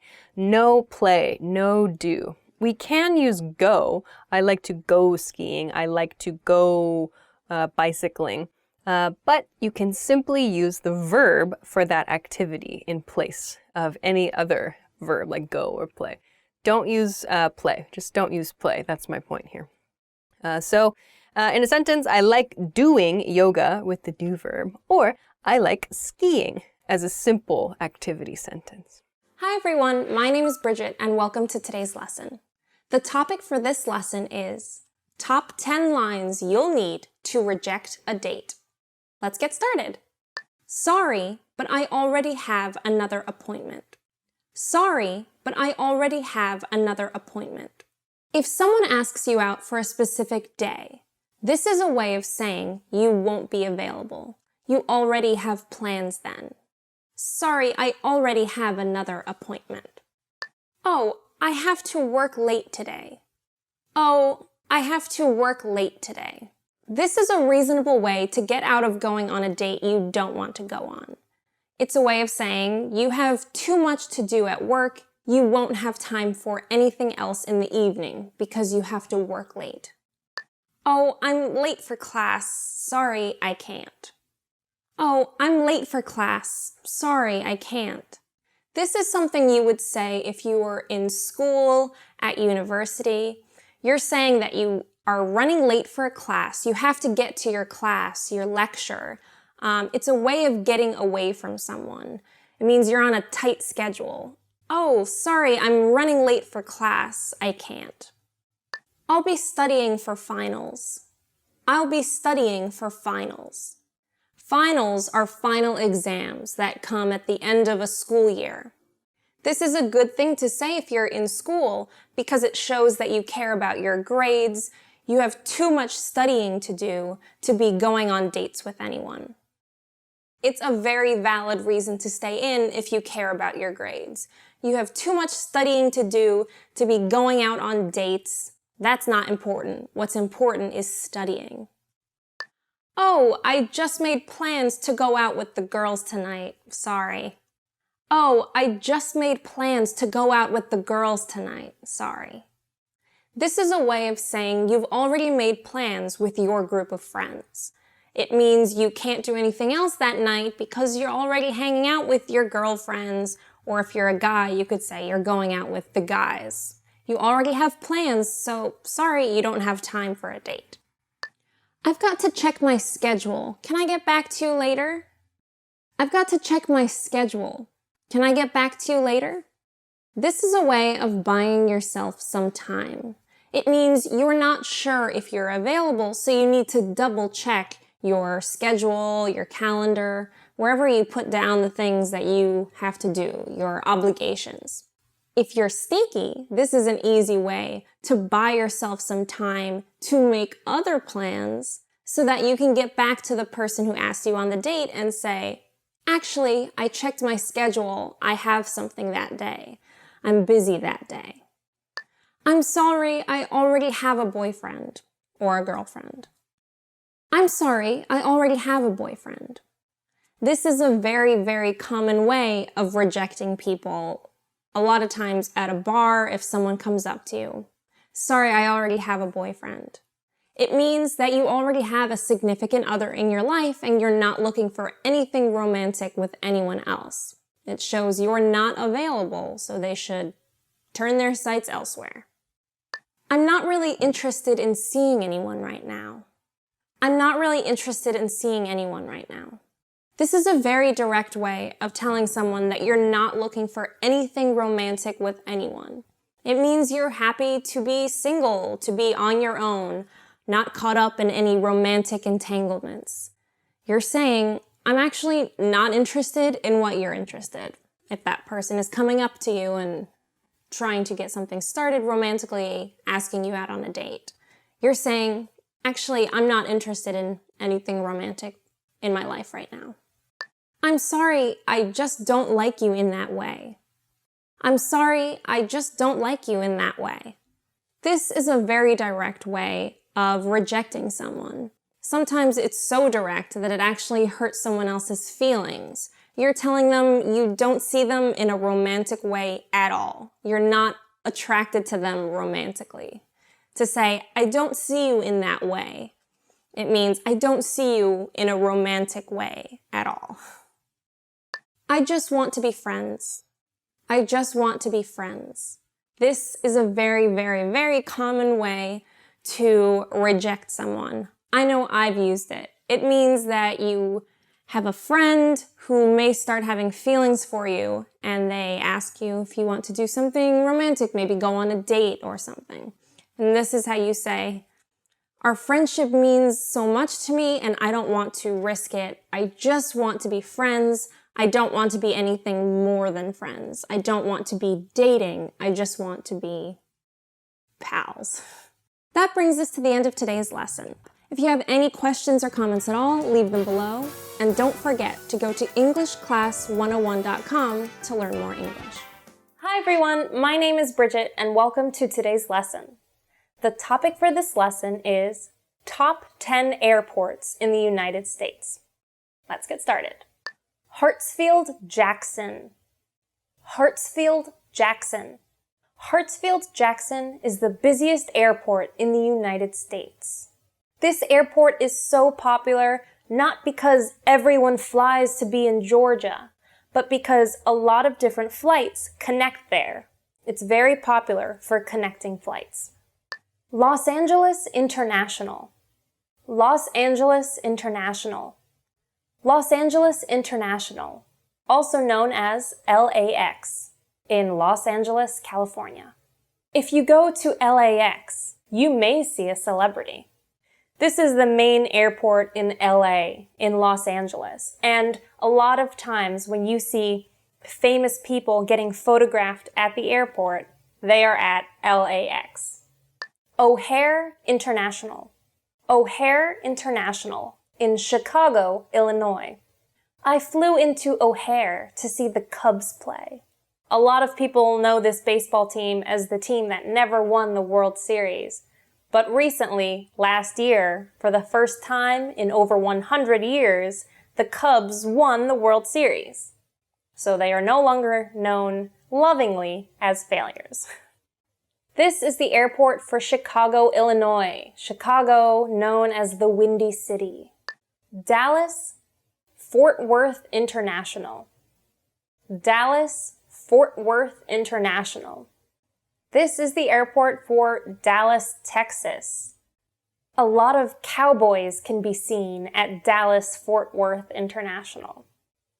You would fly here to see Dallas, to drive around Texas, maybe go to some barbecues, maybe see a rodeo.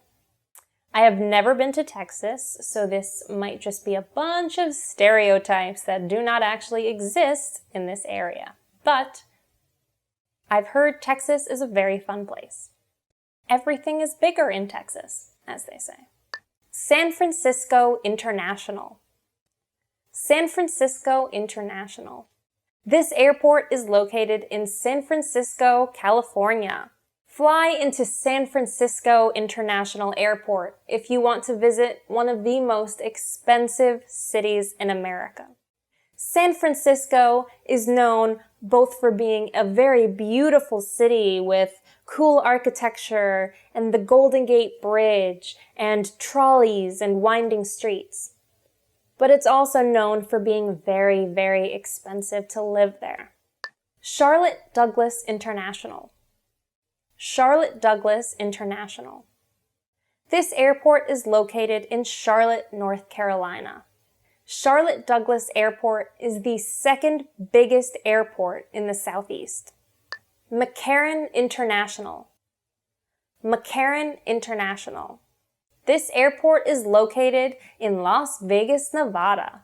McCarran International is the airport you would fly into to go to all the casinos in Las Vegas. Las Vegas is a very fun city if you're over 21 because in America you have to be 21 years or older in order to drink and gamble.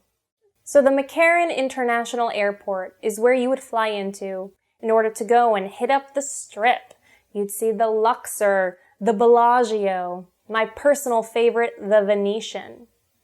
You'd see great shows, have a lot of fun partying. Fly into McCarran International Airport. Orlando International. Orlando International. This airport is in Orlando, Florida. Orlando International Airport is popular with families flying to Orlando to go to Disney World. Yeah! One of the best places on earth. Orlando is a very fun city because it has Disney World and it also has Universal Studios. So these are two great theme parks. So much fun. Amazing rides. And if you're at Disney, you'll be in the happiest place on earth, having amazing fun with your Disney pals. You fly into Orlando International Airport. I am not being paid to say this, I just love Disney. John F. Kennedy International. John F. Kennedy International, also known as JFK. This is in New York, New York. A lot of people flying from abroad to New York City will land in JFK Airport. It's a very popular airport. It's the airport I most often use living in New York City. This airport isn't in Manhattan proper, but it's in one of the boroughs, and you can get to it just by taking the subway. So it's very convenient for a lot of people, especially the people who live in New York City. Honolulu International. Honolulu International. This airport is located in Honolulu, Hawaii. Hawaii. When you get off the plane at Honolulu International, they give you a flower necklace, also known as a lei. Just the idea of this is stirring up feelings of vacation and warmth and pig roast and surfing. I don't surf. Oh, we're going to the Hukilau. So that's an actual song. I'm not making this up. If you are flying into Honolulu International, you know you are in for an amazing time. A lot of people go to Hawaii on vacation, and it's amazing. So, Honolulu International. And that brings us to the end of today's lesson. Yay!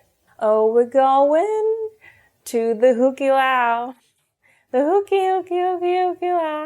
Hi everyone, my name is Bridget, and welcome to today's lesson. The topic for this lesson is Top 10 Words to Know Before Riding on an Airplane. Let's get started. Cabin. Cabin. The cabin of the plane is where all the seats are. When you get on an airplane, you have your ticket and you go into the cabin to take your seat. You can take an aisle seat, a middle seat, or my personal favorite, a window seat. So you can look out the window and see all the cool stuff go by. You are in the cabin. Seatbelt. Seatbelt. Please fasten your seatbelt before takeoff. Please fasten your seatbelt before takeoff. The seatbelt is the belt that keeps you safe. You always want to have your seatbelt fastened when you are seated. Just like when you are in a car, you have a seatbelt. When you are riding on the airplane, you want to fasten your seatbelt. Click! Seatbelt. The seatbelt clicks into place and it protects you. The seatbelt. Always wear your seatbelt. Pillow. Pillow. Could I get another pillow? A pillow is the nice cushion that you get to lean against or use to help your back. A pillow is great to have on very long flights when you want to sleep. It's great to have a pillow. Sometimes people buy neck pillows, which go around your neck and you can lean your head on it. A pillow is a great thing to have to make your flight much more comfortable. Here is an example of a pillow with the Union Jack flag on it. Pillow. Time difference. Time difference. You should always be aware of the time difference from the place you're coming from and the place you're going to. When traveling from Atlanta to Los Angeles, there is a 3-hour time difference. If you're traveling between time zones, you will notice a time difference. So the same thing happens if you are calling your friend in China. You know that maybe it's 3 p.m. where you are, but it might be 3 in the morning where they are. There's always going to be a time difference when you're calling or traveling between different time zones. If I get on a flight to Russia, I get out in Russia and it's morning time. But back where I came from, it might be nighttime because there is a time difference. Time difference is a very common thing to experience, especially if you're traveling very long distances.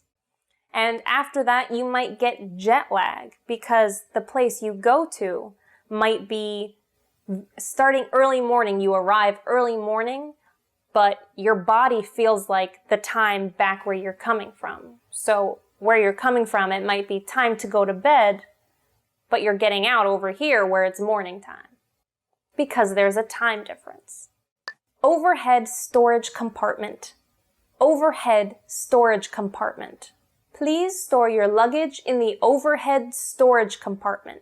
When you get onto the airplane and you enter the cabin and you find your seat number, you're going to need to put your small carry-on item in the overhead storage compartment. Everything you need to know is right in the name. It's an overhead storage compartment. It's a place where you can store your belongings, and it's above your seat.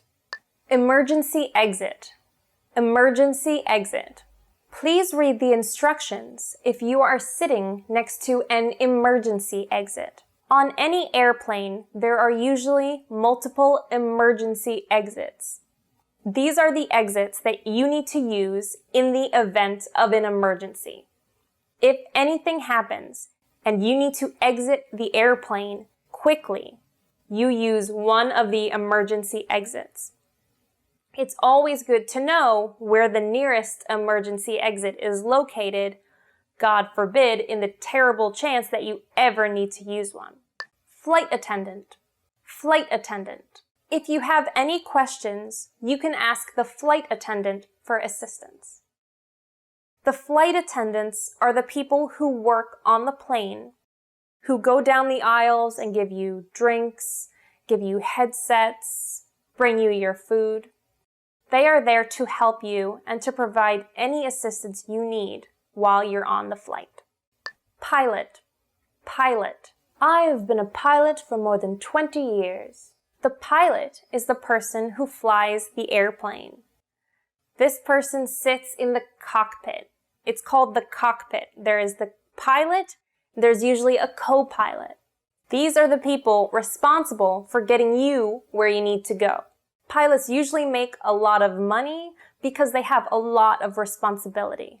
They are carrying hundreds of people on the plane and need to fly as safely as possible. The pilot. First class. First class. Flying first class is a very memorable experience. First class is the section of the plane that gets better treatment. When you buy your ticket, you have the option of selecting first class. It costs a lot more money because you get special perks. You might have a different food menu. You might get free drinks. Your seats will be much more comfortable. You'll have more space. Most people do not fly first class because it's usually very expensive. But if you ever get the opportunity, it's a great experience to sit in first class and get special treatment. Economy class. Economy class. Most people fly economy class because it's much cheaper. Economy class is also known as coach. It's the way most people fly. It's just a standard ticket, which means you just are in the regular seats in the cabin of the plane. You get regular treatment. You get regular food. And that brings us to the end of today's lesson. Hi everyone, my name is... Seamus, say hi to everyone. Hi everyone, my name is Bridget and welcome to today's lesson. The topic for this lesson is top 10 phrases to never use in a relationship. Let's get started. The first phrase you should never use in a relationship is, I told you so. I told you so. When someone says, I told you so, it's a very know-it-all thing to say. It means you know you were right and you want to rub it in that person's face. So for example, if you tell someone, don't touch that dog bites, and that person touches that dog anyway and the dog bites, you would say, I told you so.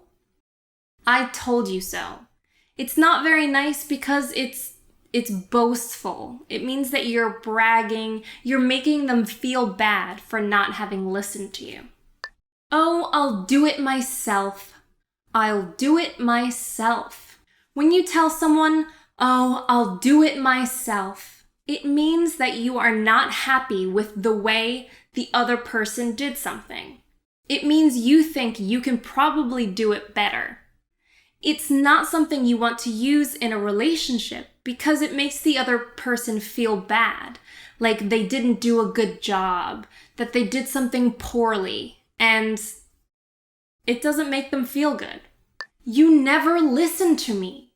You never listen to me. When you tell someone, you never listen to me, it's implying that the other person doesn't really pay attention to what you say. It means that whatever you're talking about, they aren't paying attention. If you tell your girlfriend or boyfriend or wife or husband, you never listen to me, that means two things. It means one, that you feel that what you have to say is very important. So if you say you never listen to me, you're implying that what you have to say has great consequence, that the other person should be listening at all times. But what it could also mean is that the other person just isn't listening to you. And listening is a very important part of a relationship. Your significant other should always be able to listen to you and hear what you have to say and pay attention to your feelings. We should talk. We should talk. When you tell someone, we should talk, or we need to talk, it's usually going to scare the other person. When you say we should talk or we need to talk, it means you want to sit down with the other person and have a serious conversation.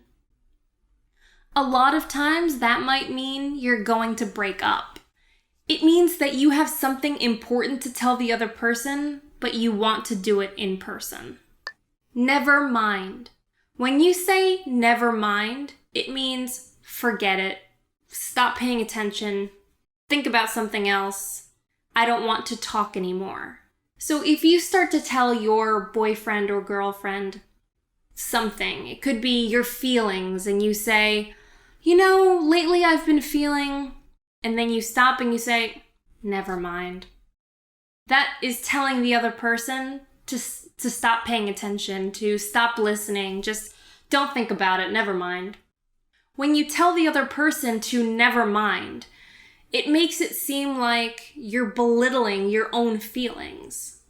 It makes it seem like you don't want to share your own feelings with your significant other, which isn't a good thing because in a relationship, you always want to be able to talk to one another. It's all your fault. It's all your fault. This is something you never want to say in a relationship. It means that if you get into a fight and you say, it's all your fault, that's putting the blame entirely on the other person.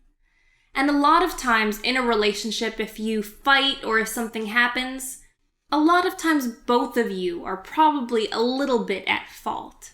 It means you both are to blame. If you tell someone it's all your fault, it makes it seem like you think you are perfect. It makes it seem like you think that you are totally free of all fault. You're not culpable. It has nothing to do with you. You're an angel. The other person is at fault. So if you tell your boyfriend, your girlfriend, your husband, your wife, if you tell them it's all your fault, it's not a nice thing to say. Especially because it probably isn't only their fault. It takes two to tango. You overreact too much. You overreact too much. This is something for you men out there that you do not want to tell your significant other. You never want to tell a girl, you're overreacting, or calm down, or you overreact too much. When you tell someone they're overreacting, it means that their reaction was so far above what should be normal for this situation. But a lot of times it's not up to you to decide. If you tell someone you overreact too much, that's telling someone else how they should be feeling and how they should be reacting to a situation, which is not your place. You've changed. You've changed. If you tell someone you've changed since I first met you, it implies that the person has become different, that maybe parts of his or her personality have begun to change a bit, which might be a bad thing in some cases if the person is becoming mean or angry. But a lot of times in a relationship, you do want to change. You want to change together. You want to grow together. So telling someone you've changed in a negative way isn't something that someone wants to hear. You've gained a lot of weight. You've gained a lot of weight. Never, ever, ever say this to someone in a relationship. You never want to tell your girlfriend or boyfriend that they've gained weight. If you tell someone you've gained weight, it means you're telling them that they look heavier, they look fatter, they look bigger. And that's not something anyone wants to hear from the person that they care about or they love. So even if you think your girlfriend or boyfriend has gained weight, you don't want to tell them this way because it's not very nice and it's only going to hurt their feelings. Whatever. This is something I am guilty of, to say, whatever. It's a word that you use in a conversation to imply that you do not care anymore. If you say whatever, it's very dismissive. It's not very nice to hear, especially if your boyfriend or girlfriend is saying something that they believe is important or that they want you to listen to.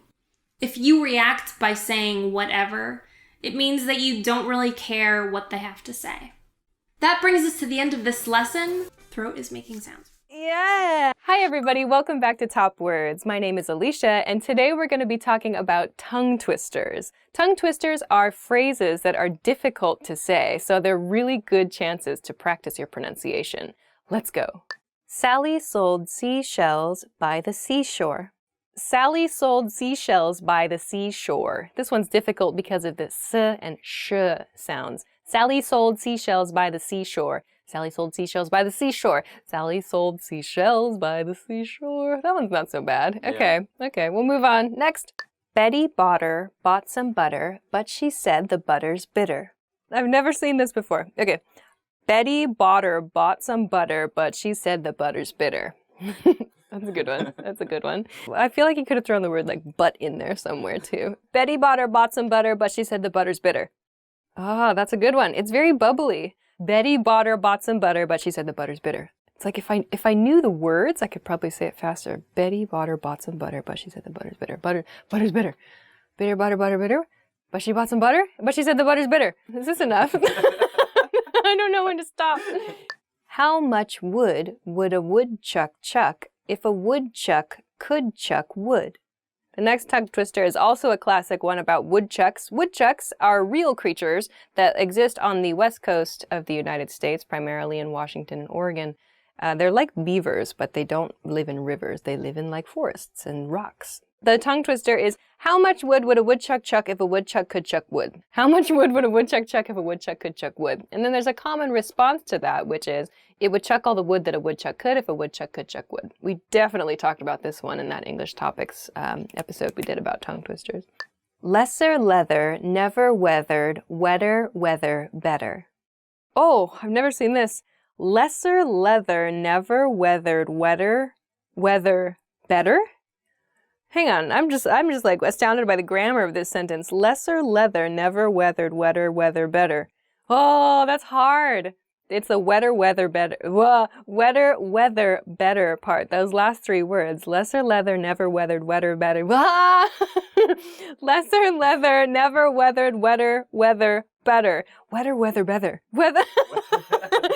It's the weather better that's hard. Weather better. Weather better, weather better, wetter weather better. Yeah, that's it. Lesser leather, never weathered, wetter weather better. On to the next one. If two witches would watch two watches, which witch would watch which watch? If two witches would watch two watches, which witch would watch which watch? Did you write these? Did you write these? Did you find these on the internet? Someone's brilliant. If two witches would watch two watches, which witch would watch which watch? Oh, that one's a good one. If two witches would watch two watches, which witch would watch which witch would watch which watch? All right, that's the end. Wow, those are really good tongue twisters. The one that always gets me from that episode of English Topics that we did was Irish wristwatch. Irish wristwatch. Hard one. And one we came up with the other day was sushi session. It's a good one, right? Yeah. They were like, let's go for a sushi session. I was like, that's hard. Sushi session, sushi session, sushi. That's a really good one too. Irish wristwatch and sushi session. All right, so those are Those are tongue twisters. Give them a try. They are really, really great ways to practice your pronunciation. If you know any other tongue twisters, please share them with us in a comment so that we can all give them a try. Thanks very much for watching this episode, and we'll see you again soon. Bye. Yeah. Oh my God, I want to have this job where I just sit at like my desk and I just think of, that's probably what somebody does, like they're bored at their job and they just think of these sorts of things. Hi everybody, my name is Alicia. Welcome back to Top Words. Today we're going to be talking about the 10 must-know words to party in the United States. Not that I would know anything about that. Let's go. Party. Party. Party is a fun thing to do. A party is a place where you, presumably, you like all the other people, you know a bunch of people, your friends are there, there's something to eat, there's something to drink, there's music to listen to, maybe there are cute guys or cute girls or cute puppies. You can enjoy whatever is happening at a party. In a sentence, I used to go to a party every week in college. That's mostly true. In this sentence, the party tonight is going to be crazy. Woo, woo. To dance. The next expression is to dance, to dance. At a party, sometimes when the music is good, you may feel compelled. You may feel that you would like to dance.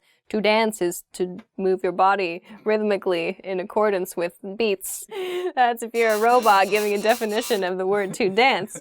This is how you would dance too if you were that robot. Okay, in a sentence, I like to dance at clubs. Let's go see if those boys want to dance with us. Ooh. Club. The next word is club. I am getting so hot, I'm gonna say some words now. Clubs don't usually have a very good reputation. They kind of seem like places for young people, like late teens, early 20s. Like there's loud music and lots of cheap drinks and people go there to find dates and etc. So club, let's see, in a sentence, I visit a club every once in a while. This sentence says, every song on the radio is about going to the club. Rave. The next word is rave. Rave is a type of party. The image of rave, though, is like it's at night and there are people with glow sticks and there's like techno music and it's like that and then everybody's like woo, which I don't say, and then they have like glowing things and maybe there's black lights. In a sentence, I don't think I've ever been to a rave. And in this sentence, there's a rave in my neighbor's field this weekend. Festival. The next word is festival. There's usually some kind of theme, like a music festival or a food festival. There's a theme, and you can go there. Maybe you need to buy tickets, but sometimes it covers like 1 or 2 days, a festival event does. So festivals can sometimes be a bit more expensive than parties to participate in. In a sentence, there are a lot of summer music festivals. Cheers! Cheers, cheers. I think every country probably has a word for this. When you want to start drinking with your friends, you touch glasses or you touch drinks and you say cheers in American English, and as well as in some other countries too. So cheers is the word we use in English. So when everyone touches their glass together, say cheers. To drink. The next word is to drink, to drink. So in this case, for parties, it means alcohol, some kind of alcoholic drink. Many of my students will say, I went to drink alcohol with my friends last night, or I like drinking alcohol, or whatever. But in a native speaker does not say alcohol. When we say I like drinking, we mean I like drinking alcohol, but we do not say alcohol. Don't worry, like no native speaker thinks like you're talking about water if you say I like drinking. If you like to drink, if you like beer, wine, whatever, just say I like drinking. That's enough. That's fine. It's very natural. In a sentence, I go drinking once a month with my friends.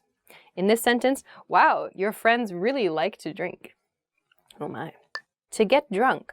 Okay, the next expression is one to be careful of. It's to get drunk. To get drunk means to drink too much. So to be sick or to be in trouble or to lose your memory, something like that. So to have too much alcohol to drink is to get drunk. In a sentence, I don't like getting super drunk because I feel sick the next day.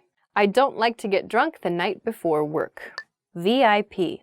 The next word is VIP. It means very important person. So a VIP at a club, a festival, some kind of event is someone who the owner or the manager thinks is an important person.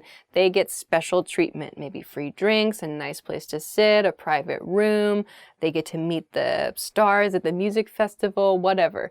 A VIP. Usually it's a good thing to be a VIP. In a sentence, we're going to the VIP room later. Do you want to come? In this sentence, if you're famous, clubs will let you sit in the VIP section.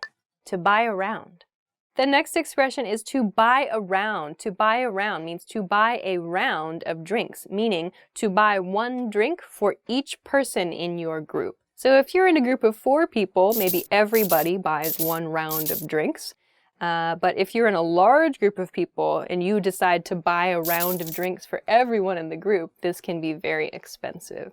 In a sentence, the next round of drinks is on me, meaning I'll buy the next drink for everybody. In this sentence, James bought a round of drinks for everyone at his table. End! All right, so those are 10 must-know words to party in the United States. Have you had any partying experiences in the US? If so, let us know. Good or bad, I'm kind of interested to see.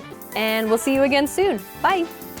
I had a friend in high school who would like to mispronounce club as club. I'm gonna go to the club later. Did you see that bug just now? I did. What a jerk! Oh no, there's another one! Oh! Bug fight! Maybe bug fight! Yeah! We have an intruder in this shoot. He wants to party in the USA. Yeah! Woo! Hi everyone, I'm Bridget and welcome to today's lesson. Our lesson topic for today is 5 biggest festivals in the United States. Coachella. Coachella. Every year my friend goes to Coachella and talks about how hot it was. Coachella is a very popular music and arts festival that takes place in California. It's very popular with young adults and people who love live music. A lot of very popular groups and bands perform at Coachella. Mardi Gras. Mardi Gras. Mardi Gras is the most famous festival that takes place in New Orleans.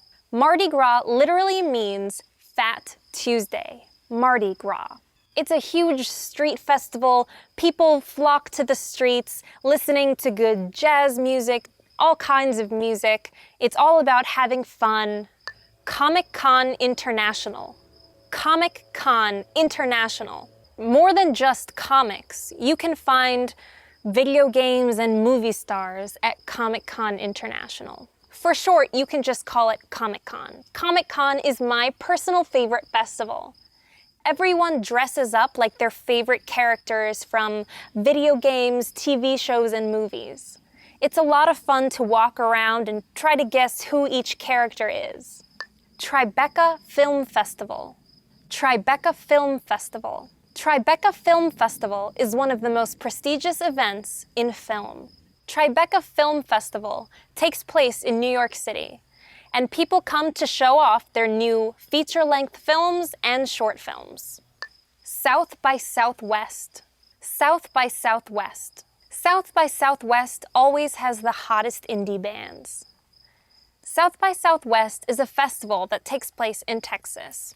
It has a music component, it has a film component. It's a very well-known and popular festival in the US. And that brings us to the end of today's lesson. 5 biggest festivals in the United States. Which festivals are you familiar with? Have you been to any of these festivals? Leave a comment below. Don't forget to give us a thumbs up if you liked the video and subscribe to our channel. And don't forget to go to EnglishClass101.com to learn more English. Want to speak real English from your first lesson? Sign up for your free lifetime account at EnglishClass101.com. Hi everybody, welcome back to Top Words. My name is Alicia, and today we're going to talk about 10 phrasal verbs for business. So, let's go! Step up. The first phrasal verb is step up. Step up means to move up or to level up, usually to some kind of new challenging position or to a challenging project. So, I want to step up and do more for my company, or I want to step up and take on this project. There's a nuance of a challenge, a move upward, a promotion perhaps, and new challenges, new responsibilities. So in a sentence, the new CEO really stepped up on this project. Great. Step down. The next word is the opposite, step down. To step down often means to resign or to quit one's job, especially at the higher levels of business. So a CEO might step down from his position or her position if they've made a big mistake or if the company has had problems. So sometimes this can mean resign. Sometimes this means just moving to a lower position in the company. You'll have to look into the specifics of the situation to figure out exactly the meaning. But step down means to go to a position of lower responsibility. So in a sentence, following multiple serious mistakes, the government official stepped down. Measure up.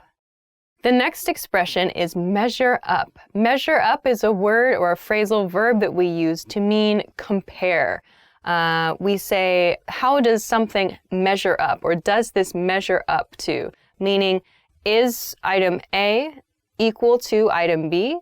Is item A better than item B? This is a question or a word that we use to ask how one thing compares to another thing. So like, how does candidate A measure up to candidate B? Is a question of comparison between these two items. Or does this project measure up to our past work? In other words, is this project equal to or is it comparable to our past works? So measure up is used when comparing two things. So in a sentence, how does the new plan measure up to our past ideas? Step aside. The next expression, we've talked about step up, step down. Now we'll talk about step aside. So step aside means to move out of the way. It doesn't mean necessarily to move up in position or to move down in position, but step aside means just temporarily to remove someone or to remove yourself from a situation. So you can use this not just in business, but maybe in a very crowded space, like let's step aside and have this discussion. You can use that in a business meeting as well. To step aside is to remove yourself from a main group or from one situation, go away from that situation temporarily. That's how we use step aside. So in a sentence, the company feels you should step aside. Like, please move away from this project. Ooh. Swoop in. The next expression is swoop in. Swoop in. So we use swoop, for example, with birds. We could say the bird swooped in. But in a business situation, It's somebody, usually someone, a person, or maybe a team that suddenly joins the company or suddenly joins a project and maybe makes a lot of changes. So for example, a consulting firm might swoop into a situation or might swoop into a project. Or maybe the boss swooped into the meeting and made a lot of changes. So these sentences, these are situations where something suddenly happens by one person or by a group of people. In another sentence, the consultant swooped in and changed around our entire organization. Shake up. The next phrasal verb is shake up. Shake up means to make a lot of changes at one time, or to maybe change an atmosphere, or to change a company feeling. This can also be applied to situations outside of work, like maybe art, for example, other industries, manufacturing industry. It means to make changes. So one person or one group makes changes. So you could say, for example, Apple shook up the smartphone industry when it introduced the iPhone. So it means to make changes or to bring about new change. In a sentence, she really shook up our department with her innovative ideas. Come online. The next expression is come online, come online. So this is interesting. Of course, you're watching this video, presumably, probably, on the internet, online right now. But the expression come online means become able to use something, usually publicly, or at least within your company. So when a new project comes online, it means it's now available. It can be used or it can be purchased. We typically use this expression for some kind of service. So for example, a web platform or an application or something that other people can use. So come online means become available. Come online means become available. In a sentence then, our new service is going to come online at the end of the month. Expand into. The next expression is expand into, expand into. So we can use expand into to mean moving more or moving to another place or to another industry with your business operations. So we can use perhaps a country or a region after this expression, or we can use an industry name after this expression. So you can say, we want to expand into China. We want to expand into Japan with our business. Or you can say, we want to expand into the electronics industry. We want to expand into the service industry. Expanding into something talks about the direction you want your company to move in, expand into. So in a sentence, we'd like to expand into some other markets. To bring about. The next expression is to bring about. To bring about means to make something happen, to cause something to happen. We often use this to talk about change. It can be positive or it can be negative. I tend to use this more in a positive situation, but that might just be me. So to bring about means to cause something or, to make something happen. In a sentence, don't you think we should try to bring about change in our company? Take on.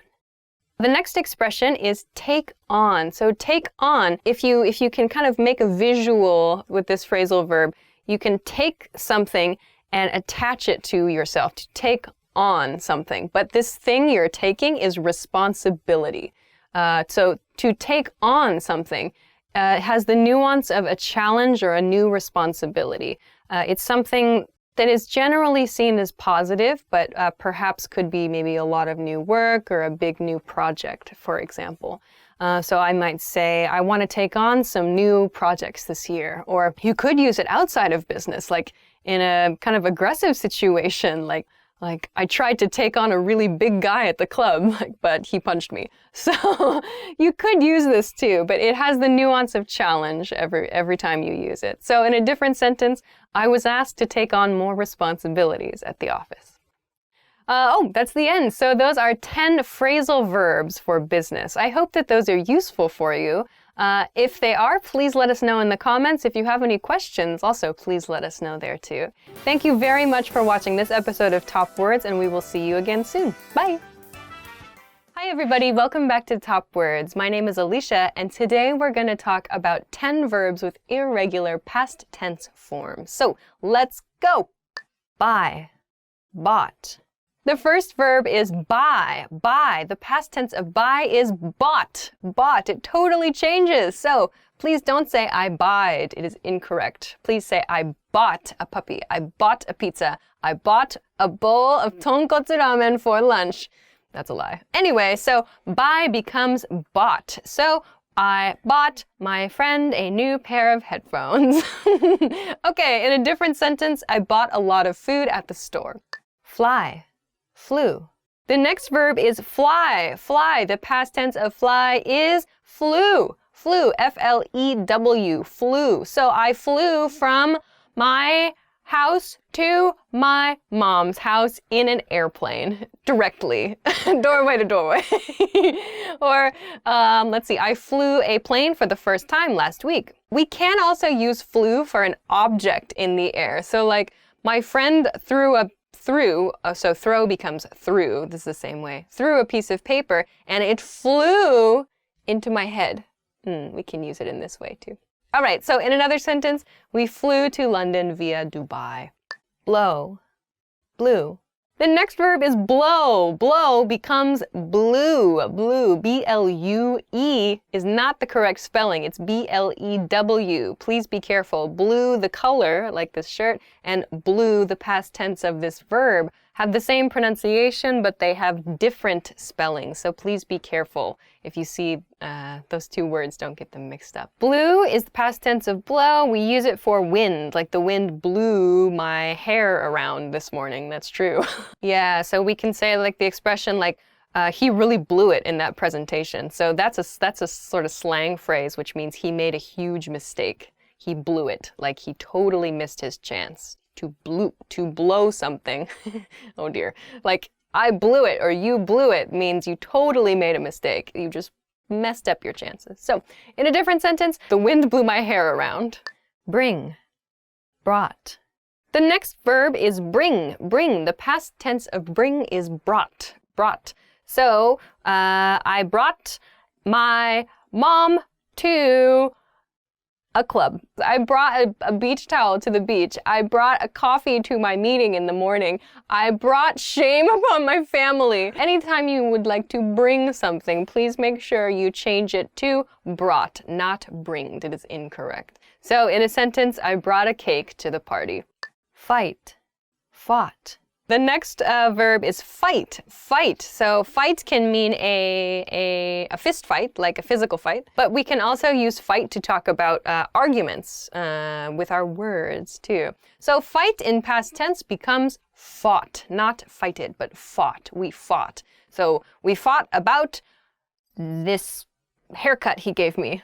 We fought about dinner. We fought about where to go for lunch. Or you can say, my boss and I fought about my pay, or I fought with my dog trying to put the collar on. You can use this in a lot of different situations, to fight or to argue. They're both okay. We use the same verb here. In a sentence, my brother and I fought almost every day when we were little.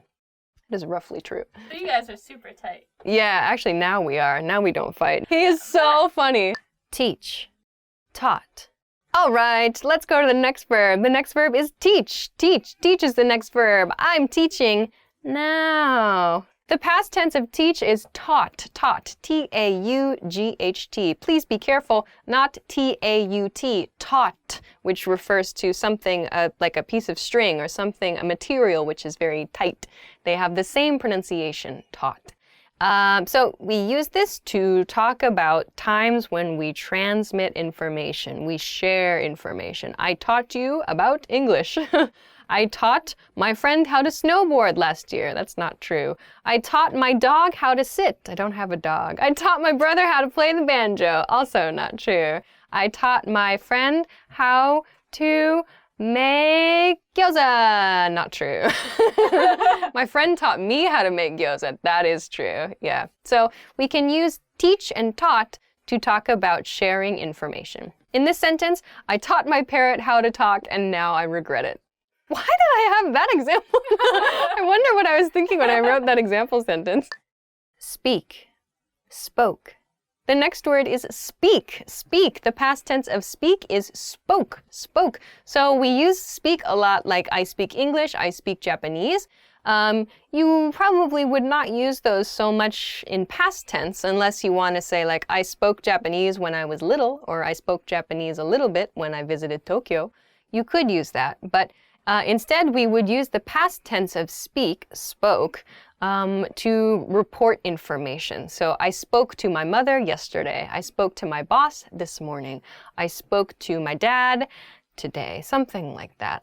We can expand this to like, I spoke to my dad about moving to a new house. I spoke to my brother about buying a ping pong table. Okay. So in a sentence, a different sentence, we spoke on the phone yesterday. Read, read. Okay, next word is read. Read is interesting because read in the past tense, there is no spelling change. Read becomes read, read. It sounds like the color red, but in past tense, the spelling remains the same. R-E-A-D. Read a book, read a book. So we can use this for newspapers, books, anything that is written. I read a pamphlet about skydiving this summer. And really anything. I read a billboard, I read an email, I read an Instagram post, I read a tweet. All of these use the verb read, but please use read in past tense, not readed, read. Okay, in another sentence, I read a book last month. Drink, drank. The next verb is drink, drink. The past tense is drank, D-R-A-N-K, not drunk. Drunk is a different grammatical point. Also, drunk is an adjective used to describe when you have consumed too much alcohol. You have had too much to drink, becomes drunk. But past tense is drank, so be careful. The A sound and the U sound may sound similar to you, but they are in fact different. They are different grammatical points, so please be careful. I drank a lot of alcohol a couple days ago. I drank coffee this morning. I drank tea before bed. These are all situations where we would use drank. Okay, in a different sentence, I drank too much yesterday. That's not true. Think, thought. Perhaps the most useful verb in this list is the verb think, think. So the past tense is thought. You can use the past tense to show that what you thought in the past was different from the actual situation. So a real example, like just before this shoot, I said, I thought we were starting at 5 o'clock, because I was wrong. We were starting at 2:30. Oopsie. But I can use that I thought to show that there was something different from the actual situation, or maybe to suggest there's a difference in understanding. Or, of course, you can just use it for a simple past tense statement, like, I thought you looked very nice in that dress. Please note, though, I just used the past tense I thought, and I thought you looked nice in that dress. So thought is past tense, yes. But the next verb also should be past tense. I thought you were going to a wedding. I thought you looked nice. I thought you had to leave. I thought you needed to do your homework. So yes, the first verb in the first thought is past tense, but the second verb also needs to be past tense because that's also a past tense situation, a past tense idea. So please be careful. This is very useful, but make sure all your verbs are correct. Okay, in another sentence, I thought you were out of town. That's the end! Woo! Woo! Those are 10 verbs that have irregular past tense forms. There are many, many more. Thanks very much for watching this episode of Top Words, and I will see you again soon. Bye! Lots of moms. I know! I'm talking about my mom a lot today. Lots of moms. I just bring all the moms to the club. I'm in charge of bringing moms. Hi, Mom. Hi, everybody. Welcome back to Top Words. My name is Alicia, and today we're going to talk about 10 ways to report speech. Let's go. Say. The first word is say. Say as a verb. Say is a very neutral word you can use to report someone's speech, to explain something someone said in the past. So, for example, he said the barbecue was canceled. Just a simple, neutral report. Tell. The next verb is tell. Tell is used when one person is giving information to another, to tell someone something they did not know before. Don't say, tell me your phone number, that's weird, but like, can you tell me where the station is? Can you tell me where to buy a hamburger? Can you tell me where to pick up my new car? Like, so giving someone information they don't know, or on the other hand, explaining something one way to another person. So don't tell me what I can't do is a very good Lost reference if you've ever watched Lost. So tell. Another example sentence, my boss told me I was doing a good job. Speak. The next one is speak. Speak. So we use speak when we're talking about language ability, like I speak English, I speak Japanese. We can use speak in the past tense to report something, but it usually sounds a little more formal. So like I spoke to my boss about, or I spoke to my parents about, or I spoke to my boyfriend or girlfriend about, blah, blah, blah. That using speak instead of talked makes it sound a little bit more formal. So you can use speak, but it's going to sound polite. In a sentence, my colleague spoke with me about an upcoming project. Was like, okay, the next one, the next two actually are very, very casual expressions. So when you're speaking with friends and you're kind of talking about a quick, maybe somewhat emotional conversation, you will hear native speakers, especially Americans, perhaps this is unique somewhat to Americans, use the phrase was like. I was like, he was like, she was like. This is a very casual way to report speech. And you'll hear it often very, very quickly together. So someone will say, I was like, what? And then she was like, no. And then I was like, yeah. That's the kind of pattern you'll hear it in. Very, very quick ways to report speech, but the subject changes. I was like, he was like, she was like, we were like. This is a way to share what happens quickly. Instead of I said, he said, she said, which might sound a little too formal, we can use I was like, he was like to do that instead. So this is a really fun one. And if you can use this naturally, I think that it'll really help you sound more natural too. So in a sentence, and then he was like, I love that movie, was all. The next one is also similar to was like. We have the expression was all. So was all, don't worry about all. All does not have the meaning of the whole of something or a complete something. Instead, was all, this set phrase, is used to report speech. Usually this one is used when there's some kind of emotional aspect to your conversation, or it's a little dramatic or maybe a little exciting. We use it the same way as was like, in that very, very quick style of speaking, and then he was like, and I was all, and then she was like, and I was all. We use those together, but I was all has a little more emphasis. I feel I tend to use it when I want to express a stronger emotion. And I was all, no way, or and I was all, what? So you can use it for those very like surprised emotions or maybe angry emotions. Was like and was all are both used in very casual situations. So, in a sentence, and I was all, oh my God, me too. Talk. The next word is talk. So, talk, similar to say, is a fairly neutral verb when reporting speech. You'll use it in a situation where someone is giving new information to you, but maybe it's a two-way conversation. So, for example, we talked about blah, blah, blah for a topic, or my boss talked to me about blah, blah, blah.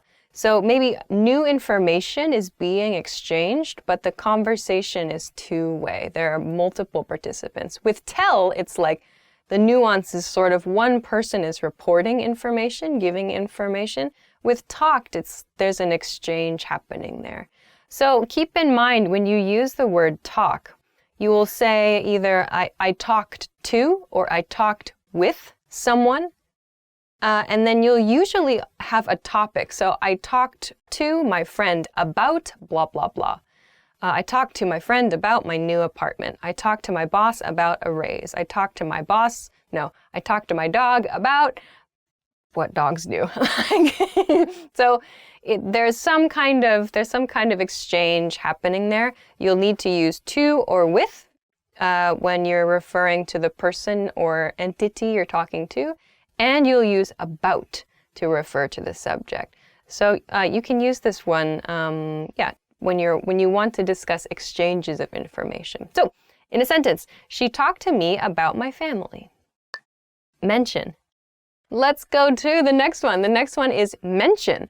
Mention is used when like something is there's just one small point in a conversation, like just a little side note, or maybe it's not the focus of a conversation, but just something someone says quickly, or there's just a little thing that you hear.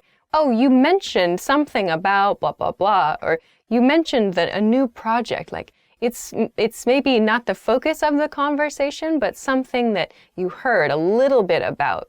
That's when we use the verb mention. We can also use it in a statement, like please mention any skills you have on a resume. So the nuance is sort of like just a little bit of information is when we use mention. So in a sentence, our manager mentioned upcoming changes at the company. To go on and on. Okay, the next expression is to go on and on. So to go on and on means just to talk for a very long time. So maybe you have a coworker or a friend or a family member that just talks and does not stop talking.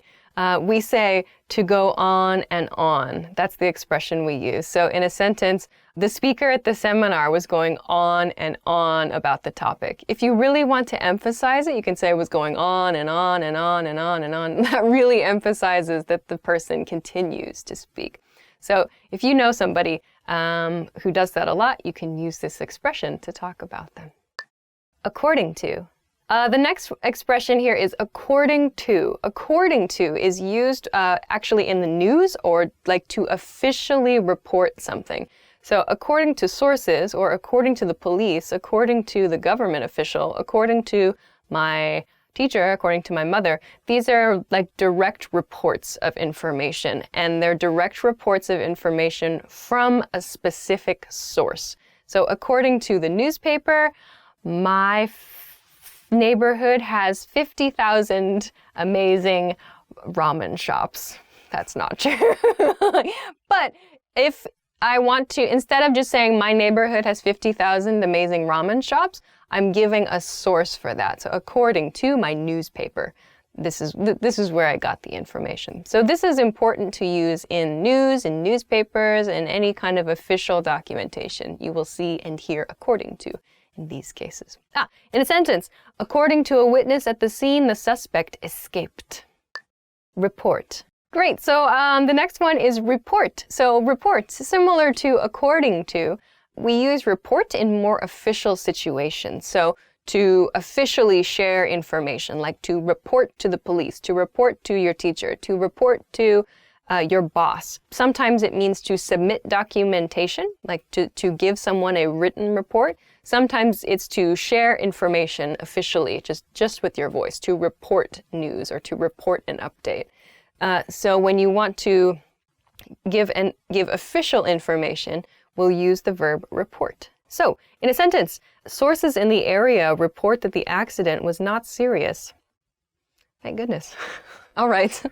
Okay, that's the end. That is the end. So those are 10 words and 10 phrases that you can use to talk about talking, to talk about speech. So I hope that these are useful for you, and I hope that this helps clear up a few things about the difference between like say and tell and speak and so on. But if you have any questions, please let us know in the comments. Bye! Hi everyone, my name is Bridget and welcome to today's lesson. Our topic for this lesson is 5 major cities in the United States. New York, New York, New York, New York, New York, New York, New York, New York City, NYC, the 212. That's where I'm living. New York City, my personal favorite, the city in which I live, the city that never sleeps. It's also known as the Big Apple. New York, New York City. Here we have the Empire State Building, the Chrysler Building, we have Central Park, we've got great hot dogs, great pizza, the Statue of Liberty, the Yankees. New York is the place where everything's happening. You can find every language spoken here. You can find every type of museum. Arts and culture scene is thriving here. There's always something to do. It's a great place to visit. It's a great place to work. It's a lot of fun. The subway sucks though. Okay, I take it back. The subway doesn't suck. Chicago, also known as the Windy City. Chicago is known for having had lots of gangsters in the 1930s. One of the most famous gangsters from Chicago was Al Capone. Maybe you've heard of Al Capone. Chicago is known for lots of things. One of my favorite things, though, is deep dish pizza. Chicago-style pizza, which is very, very thick. Can the graphics people come up with a deep dish pizza? It looks different from New York pizza. I personally prefer New York style pizza. We have the best pizza. Chicago is in the state of Illinois. Los Angeles. Los Angeles, also known as LA. Los Angeles is a city in California that is very well known for one thing, which is Hollywood. Lots of celebrities live in Los Angeles. They're all living in LA, living the lifestyles of the rich and the famous. Los Angeles is a great place to visit, not just because of Hollywood and all the glamour and famous people, but because Los Angeles is actually a very diverse place. There are different neighborhoods that are known for different things, different food scenes, different art scenes. It's a really great place to explore. But you should always remember that you need to have a car in Los Angeles because you have to drive everywhere and the traffic is terrible. Atlanta. Atlanta is a city in Georgia, the state of Georgia. Did you hear about that blizzard in Atlanta? Atlanta is a very famous city in the United States. Atlanta has the world's busiest airport. Atlanta actually, weirdly enough, has an up-and-coming movie scene. I guess the taxes are low, the incentives are high to be filming there, so they've got a booming entertainment industry business. But most people go to Atlanta for the food, for the nightlife, and just to explore. New Orleans. New Orleans is a city in Louisiana. You can pronounce it New Orleans, you can say Nolans. There are different ways to pronounce it. I think the most common thing you hear is New Orleans. I grew up saying New Orleans, which is incorrect. New Orleans, it's the birthplace of jazz. New Orleans has a ton of culture. They love music, they love good food, they have Creole food, Creole influence, and they celebrate Mardi Gras. They have huge Mardi Gras parades and festivities. It's a very, very fun city to visit, and one of the most famous in the United States. And with that, we come to the end of today's lesson. 5 major cities in the United States. I was in the 212, and it's midnight. Oh, it's after midnight here. I'm delusional. Hear the song all night on the beach till the break of dawn. Welcome to Miami. Bienvenido a Miami.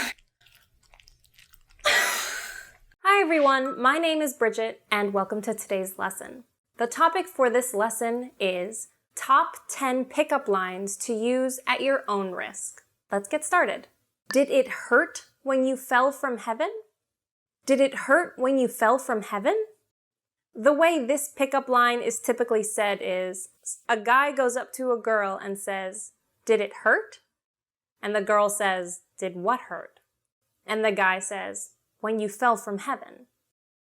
This one is so bad it's good. A lot of people will hear it and laugh. Did it hurt when you fell from heaven is implying that you are an angel or you're just so wonderful. So it's a very easy way to flatter someone. Next one. Are your feet tired? Because you've been running through my mind all day. Are your feet tired? Because you've been running through my mind all day. This is yet another cheesy pickup line. When you say you've been running through my mind all day, it's another way of saying I can't stop thinking about you. So this is a fun way to tell someone I haven't been able to stop thinking about you. You've been running through my mind all day.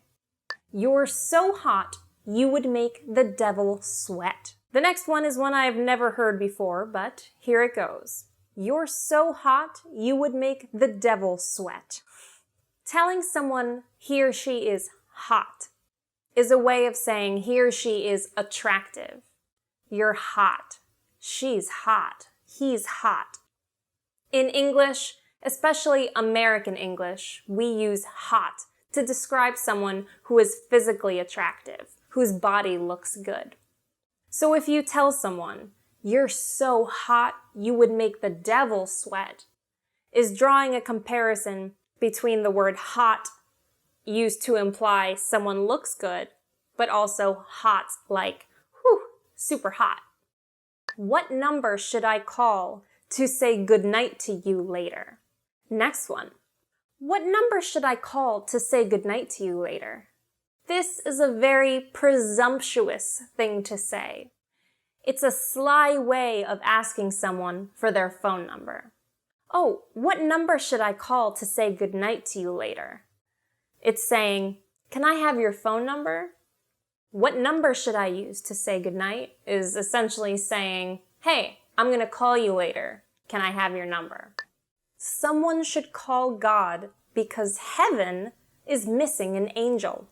Next one. Someone should call God because heaven is missing an angel. This is a very silly pickup line to tell someone that they are angelic and so wonderful and beautiful. Someone should tell God that an angel is missing because here you are, you're an angel. It's a big, huge way to flatter someone. It's very silly. It would probably make the girl laugh. It's very similar to saying, did it hurt when you fell from heaven? You are like pizza. Even when you are bad, you're good. You're like pizza. Even when you're bad, you're good. Pizza, my favorite topic. This, first of all, is implying that no matter what, pizza is delicious. And this is fact. Pizza is always good. Even bad pizza that might be oily or overcooked, it still tastes good. So this is telling someone, no matter what, you are still good. Even when you're bad, you're good. It's implying that they can do no wrong. There's nothing they can do or say that will turn you off, that will make you not like them. Just like pizza. It's a wonderful love affair with pizza. Is it hot in here? Or is it just you? Next one. Is it hot in here? Or is it just you? Is it hot in here? Or is it just you? This is another play on words. In English, especially American English, when you think someone is physically attractive, you would say they're hot. It's sort of a slang term. So if you go up to someone in a bar and you say, whew, is it hot in here? Or is it just you? That's a play on words, because hot, of course, is used to describe the temperature, but it's also used to describe someone who is attractive. So if you say, it's hot in here, it must be you. It's a cute play on words. Are you a thief? Because you stole my heart. Next one. Are you a thief? Because you stole my heart. Are you a thief? Because you stole my heart. Telling someone they've stolen your heart is another way of saying they have your heart, you have feelings for them. Your whole heart belongs to them. So if you tell someone, you've stolen my heart, it means you can't stop thinking about them. They have your heart. You have feelings for them. Your heart belongs to them. Do you believe in love at first sight? Or should I walk by you again? This next one is pretty good. Do you believe in love at first sight? Or should I walk by you again? Love at first sight is a phrase to describe when two people fall in love the first time they see each other. You'll hear this a lot. It was love at first sight. Maybe a guy talking about the first time he saw someone who's now his wife. He saw her from across the room and she was so beautiful. He just fell in love with her right then and there. It was love at first sight. So this pickup line, which is cheesy, is, do you believe in love at first sight? Or should I walk by you again? It means, do you believe in falling in love the first time you see someone? Or should I walk by you a second time to give you another chance to fall in love with me? Life without you is like a broken pencil. It's pointless. Next one. Life without you is like a broken pencil. Pointless. Saying something is pointless means that there's no point. It doesn't make any sense. If a pencil has no point, it's broken. You can't write with a pencil that doesn't come to a point. So, life without you doesn't make any sense. Life without you is pointless. Life without you is like a broken pencil. It's pointless. Well, that brings us to the end of today's lesson. I hope you guys enjoyed the video. If you have any questions or comments, leave them below. And don't forget to go to EnglishClass101.com to learn more English. Hi everyone, my name is Bridget and welcome to today's lesson. The topic for this lesson is Top 10 Must-Know Prepositions and Conjunctions for English Learners. Let's get started. To. I threw the ball to my dad. To is sort of directional. It's saying that it's going towards something. I wrote a letter to my mother. I went to the mall. I went to the park. My mom asked me to go to the store to buy some bread. To a destination, to a person. From is the opposite of to. From implies where it's coming from, the place of origin. So if I'm going to the mall, I'm coming from my house. This letter is from my daughter. From. How long does it take you to get from your house to your job? To and from. They go together. With. It means together with something. I am at the movies with my friend. I went out to eat with my friends. I go shopping with my boyfriend. With means you are together with something. I like to have grilled cheese with tomatoes on it. I'm here with my book at. At is a very short word. I always go to bed at 11 o'clock, if I'm lucky. I usually go to bed at around 1 in the morning, unfortunately. I get very little sleep. At specifies a time or a place. Let's go to the movies at 2 in the afternoon. I'm at home right now. Where are you? We decided to meet at the beach. It's a pinpoint of time or location. In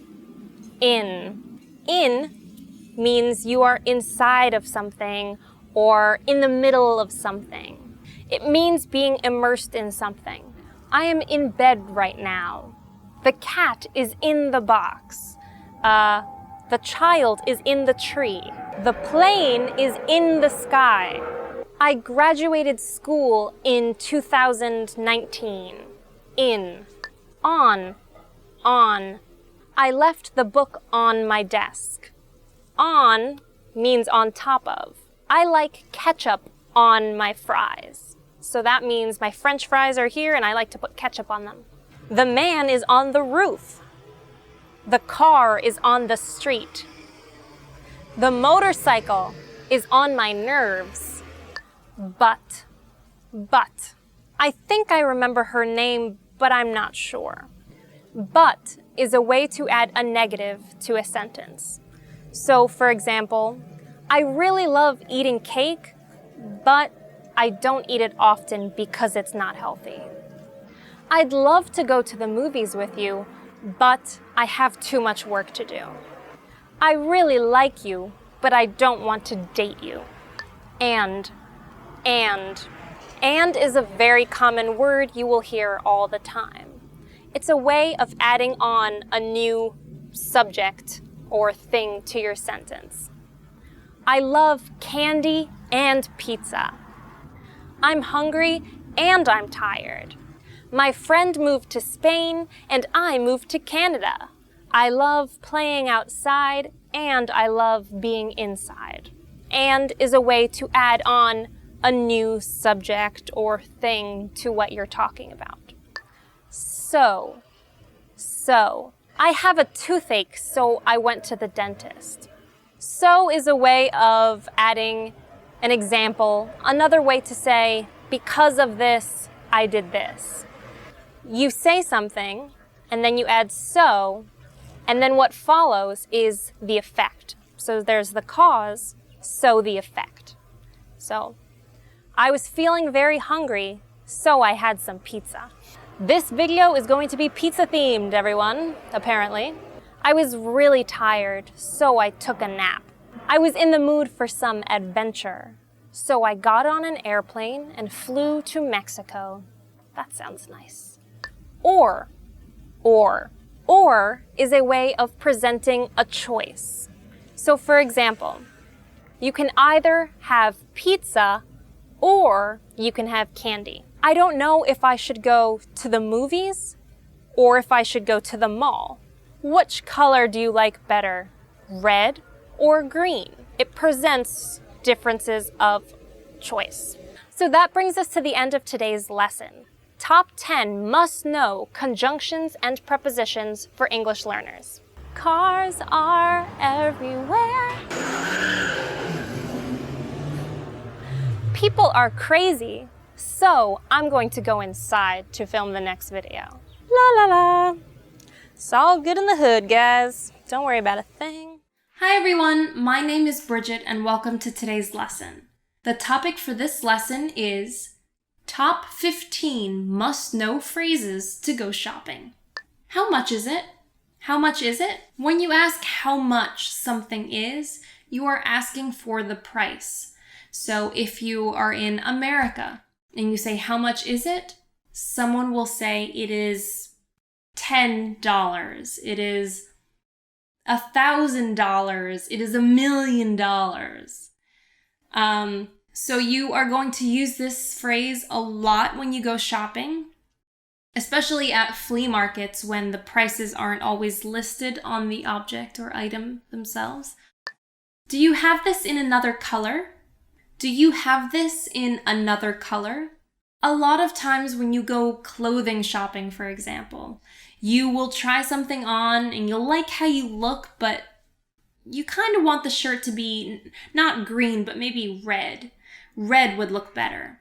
So you ask the person who's working there, excuse me, do you have this in another color? Do you have this in another color?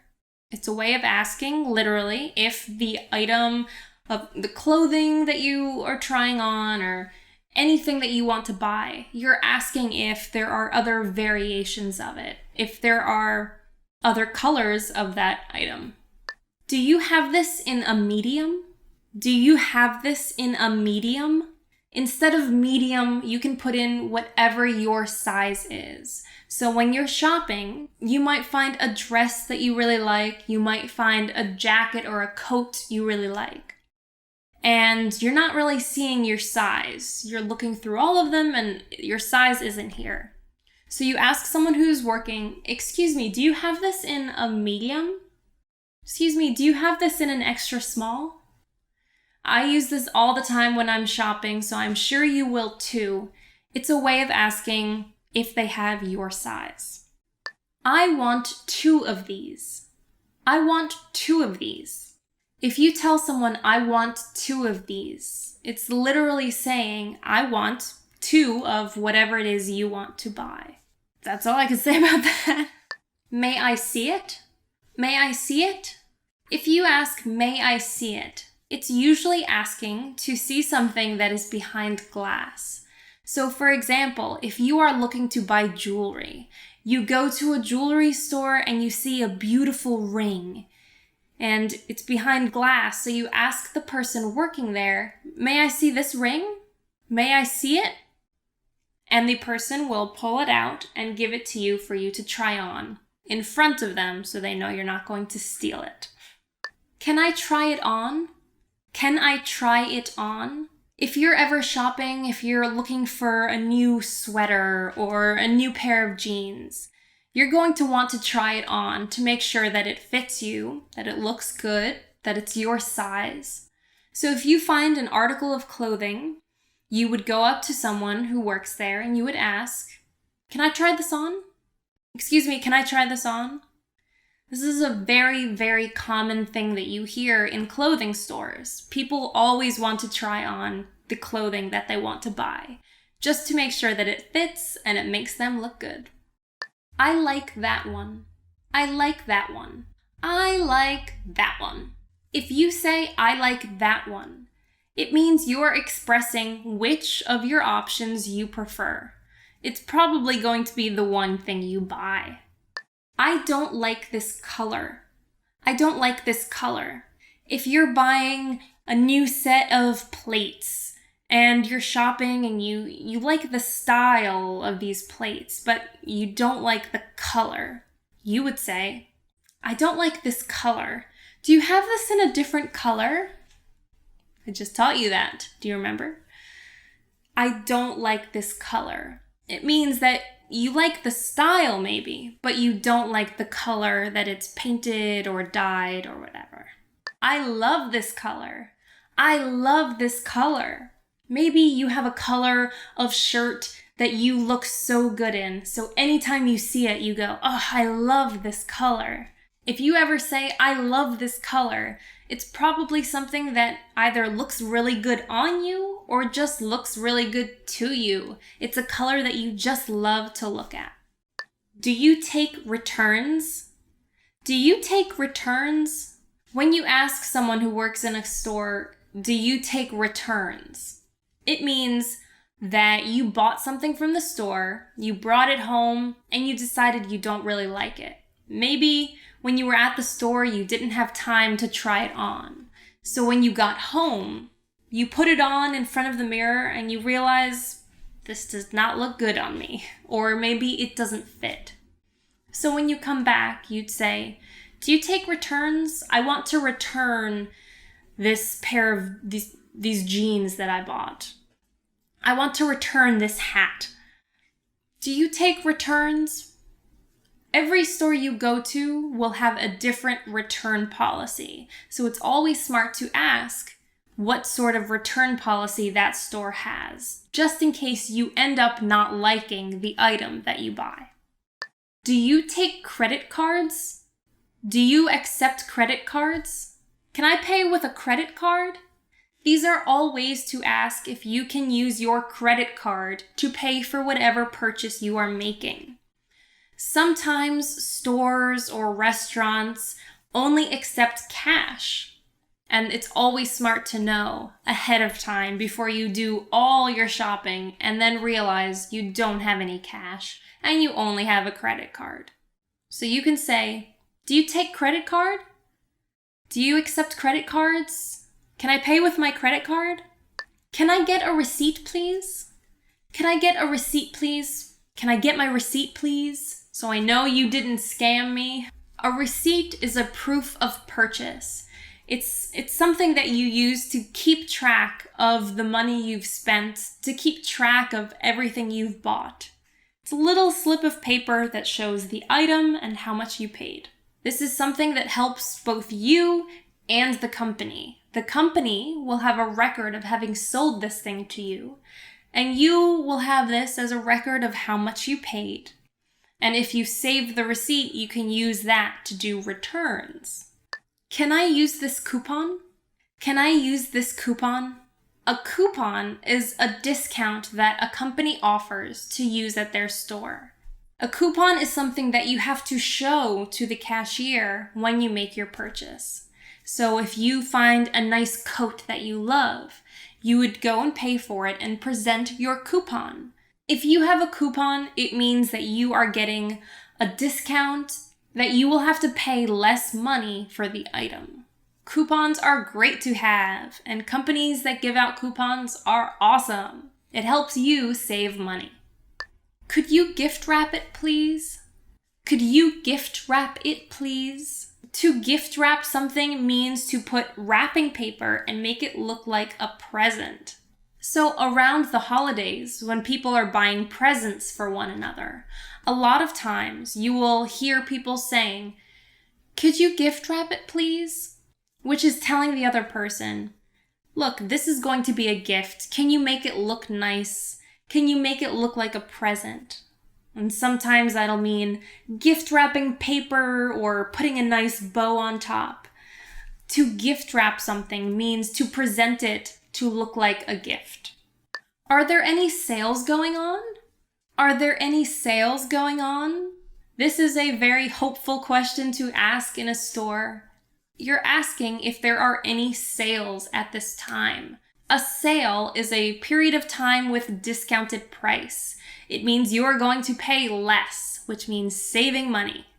There are seasonal sales. There are sales for particular holidays, or just random sales to get rid of old stock. So you never know. You should always ask, are there any sales going on? Because it might save you money. And that brings us to the end of today's lesson. Top 15 must-know phrases to go shopping. If you guys like the video, please give us a thumbs up and don't forget to subscribe to our channel. If you have any questions or comments, leave them below. And don't forget to go to EnglishClass101.com to learn more English. Want to speak real English from your first lesson? Sign up for your free lifetime account at EnglishClass101.com. Hi everyone, it's Zhang from Elite, and next to me is Alicia from English Class 101. This is our second video we are doing with Alicia and English Class 101. Hi everybody, I'm Alicia from EnglishClass101.com. Thanks so much for having me on Eli Chang. It's great to be a part of your video. Oh, and what is the topic today? Today we're going to talk about the top 5 mistakes that English learners make. Let's go! Let's start! The position of adjectives. So the first mistake to talk about today is the position of adjectives. What do you mean, like the position of adjectives? Do your students make mistakes with this? Let me think. Very often I heard my students say that this is a house beautiful. So have you ever heard that before? Yeah, actually, my students are Japanese. They often make the same mistake because the word order in Japanese uses the noun first and then the adjective. Oh yeah, the same in Vietnamese because people usually translate from our mother language to English. So in Vietnam we have nhà means house, and đẹp means beautiful. And then we translate it, we have nhà đẹp means house beautiful. But actually it is incorrect, right? Right. So what is the right order, the right position of adjective? Yeah, so we should put the adjective before the noun. So in this example sentence, beautiful house is correct. It should be, this is a beautiful house, right? Can you explain that? Well, I mean, there are some phrases that are we just use the same kind of patterns for them. So using just a simple adjective and a noun together, whatever the adjective, or maybe there are more adjectives we want to use, like in this example of a beautiful house, or I think you said like a red house, for example. Yeah. We should put the adjectives together before the noun always. Like, that's a beautiful red house. Yeah, normally sometimes I hear some students say that a dress, red, long. When you want to describe their dress, actually, what is the correct one? Right. So in the same as we saw with the first example sentence, we should put the adjectives before the noun. So in this case, I think it was long and red. Yeah. Yeah, that's a long red dress. A long red dress. It should be the correct one, right? That's correct. Yeah. So everyone make sure to put the adjective in front of the noun. The order of personal pronouns, you and I, or I and you. Good. Okay. So the next mistake to talk about is the order of personal pronouns. So an example of this is like you and I or I and you. Yeah, it's very funny for this because many people just say I and somebody do something. Yeah. I heard that a lot in Vietnam. So have you heard that in Japan? I see. Yes, I have heard that. Like I and Chang are making a video. Yeah. It's like, not quite. I've heard that too. So it's not correct one, right? That's right. That's right. It's not correct. So we should say Chang and I are making a video. That's the correct sentence here. So in your opinion, what could be the reason for this mistake? The reason for the mistake. Oh, that's a trick. Well, it depends on the country. For your students, I would imagine it's perhaps a word order issue for Vietnamese students. Because in Vietnamese, we usually say tôi và. It means I and somebody. When you are in a situation where you're doing something with other people, it does sound kind of strange to say I and you or I and Chang did something. So as you're saying, I think it's better to put I at the end. Okay, so when you want to put yourself in a list with the others, remember to put yourself at last. For example, I will say, Alisa and I are making a video. It's going to be a perfect one. Exactly. Sounds good. Confusion over active and passive voice. And the next mistake will be the confusion over active and passive voice. This is a really common one, I think. Yeah. Do you have an example of how this works? Yes, of course, because it's a very common mistake. For example, in Vietnam, people sometimes say, I went out with my friends yesterday.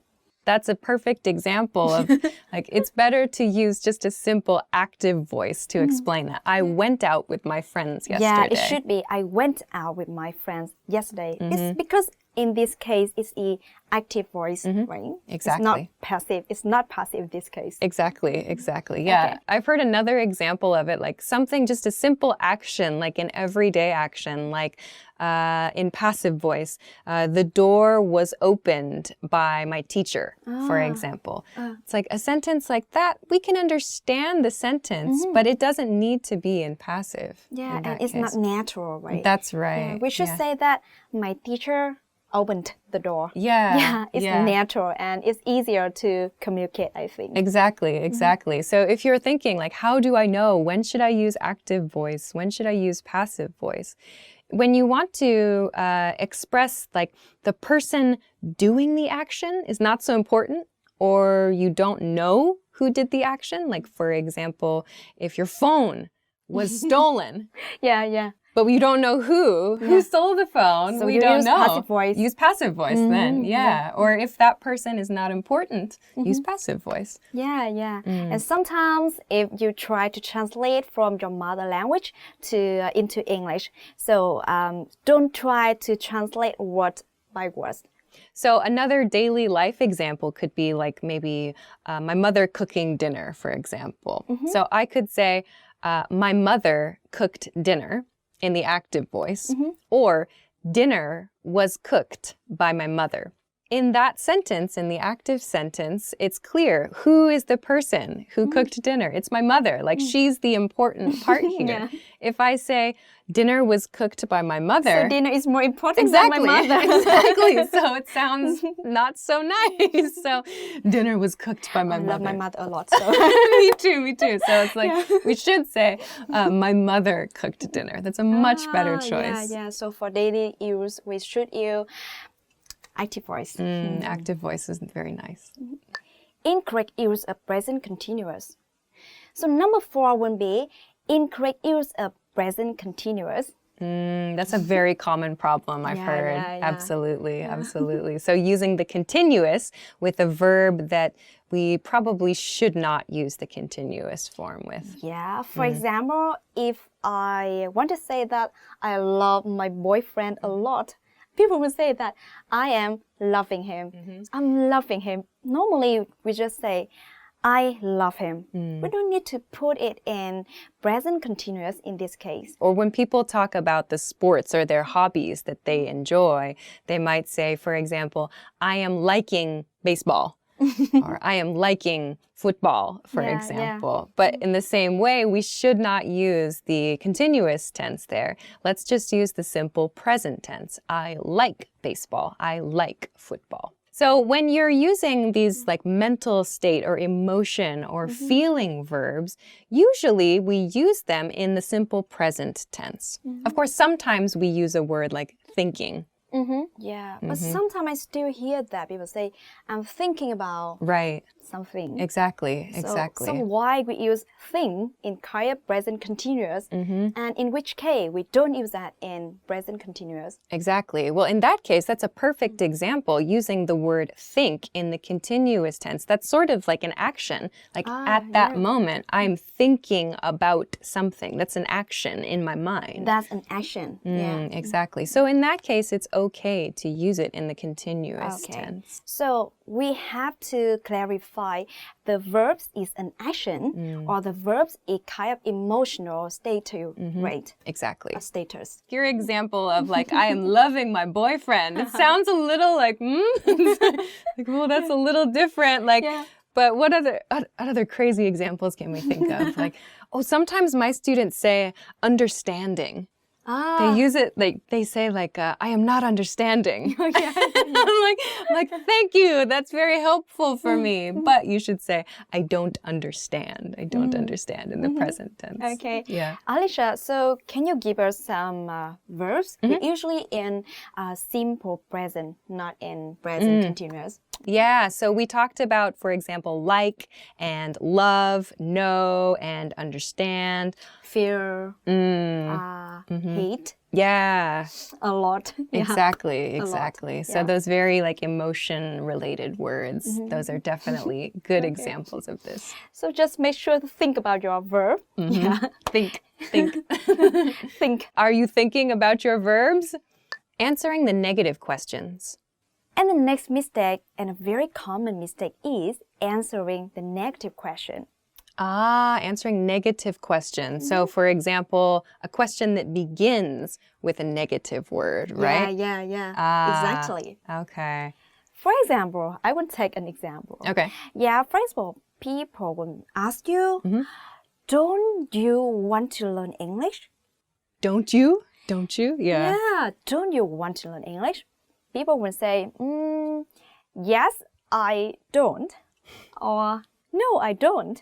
Yes, I do. No, I do. Yeah, very confusing. Right. Actually, though, native speakers sometimes get confused with this point too. But it's good to discuss this. Yeah. So the correct answer to someone asking, "Don't you want to learn English?" You can say, "Yes, I do." Well, I hope you do. If you want to learn English. If you want to learn English, yeah, you say, yes, I do. But if you hate English, just say, no, I don't. I think people, especially native speakers, use the negative question to make the question a little more polite or maybe to make the question a little softer. That's it. But just like you said, just think of it like a simple yes, no question. Don't you want to learn English? Do you want to learn English? We use them in the same way. They mean the same thing. So can you give us another example? Sure. Another example, maybe a daily life example. Let's see. Didn't you go to that party last weekend? And then you can answer with, yes, I did. In this case, it's a past tense negative. Didn't you go to that party? So you can answer, yes, I did, or no, I didn't. In the same way that you would answer, did you go to that party last weekend? If you get confused then, just think of it as a simple yes or no question. Replace it with do. Don't you want to learn English? Yeah. So then we're talking about these examples of these problems, but what do you think are some ways that students can learn these good word choices, these more natural word choices? Yeah, my advice would be try to use a lot of authentic materials like TV series, newspaper, songs, movies, a lot to see how native speaker choose a word. Do you have anything, is there like a favorite like TV show or book or something that you really enjoyed that helped you? I really enjoy Friends. You know it? I know it. Many people love using Friends for study, and and it was such a popular show among native speakers too. Yeah. It's a great resource, and it's funny. Check it out. Friends. Bye.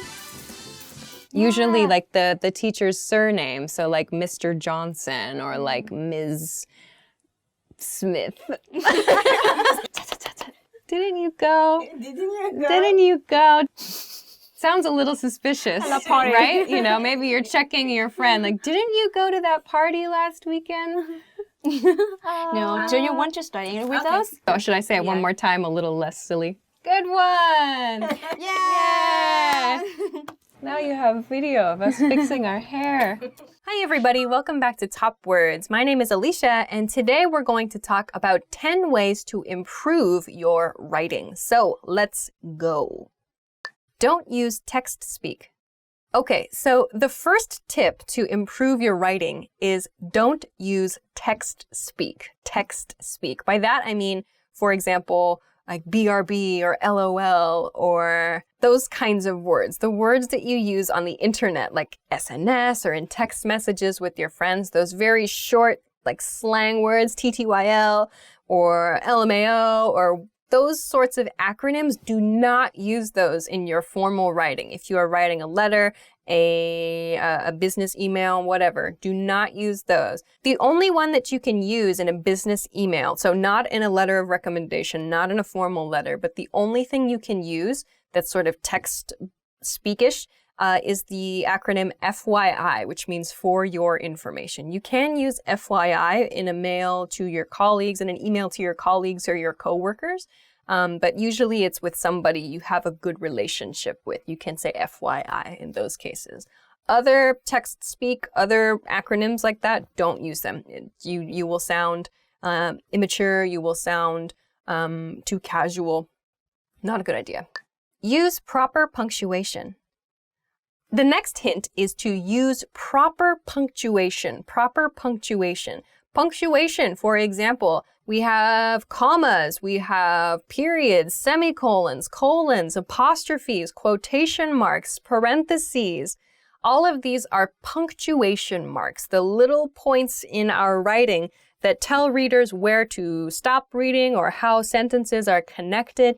Using proper punctuation in your writing will help your reader understand you. And if your reader understands you well and you've used proper punctuation, you will also look a bit smarter too. If you're not using proper punctuation, like for example, if you forget to use an apostrophe in a word, it's gonna look kind of bad, honestly. For example, if you use the word your, Y-O-U apostrophe R-E, if you leave out the apostrophe, if you just write Y-O-U R-E, it looks lazy. It looks lazy. So make sure to use proper punctuation to avoid appearing lazy. So don't forget your little periods, commas, semicolons, all that. Don't repeat the same vocabulary words. The next tip is don't repeat the same vocabulary words. Don't repeat the same vocabulary words, she says, repeating the same sentence. But don't repeat the same vocabulary words means if you are using like an adjective, a specific adjective in a sentence, don't use that same adjective in every other sentence. Like try to use different adjectives to describe your points. If you're always using exactly the same words to describe your point, like if, for example, I want to write about cake. If I want to write an article about cake, and I just say, this cake is delicious. This cake is so delicious. I loved this cake because it was delicious. This was so delicious. It's boring for the reader to read the same word every single sentence.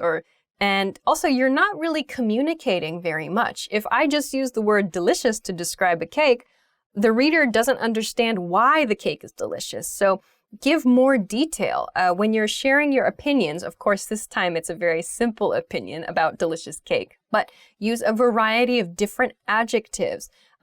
Support your arguments with statements that use different vocabulary words. So don't always say the same word to describe something. Try to use a lot of different vocabulary words and think a lot about different adjectives you can use. If this is difficult for you, there is a tool you can use The English word for it is thesaurus, thesaurus. So many of you know what a dictionary is, a book or a resource to check the meaning of a word.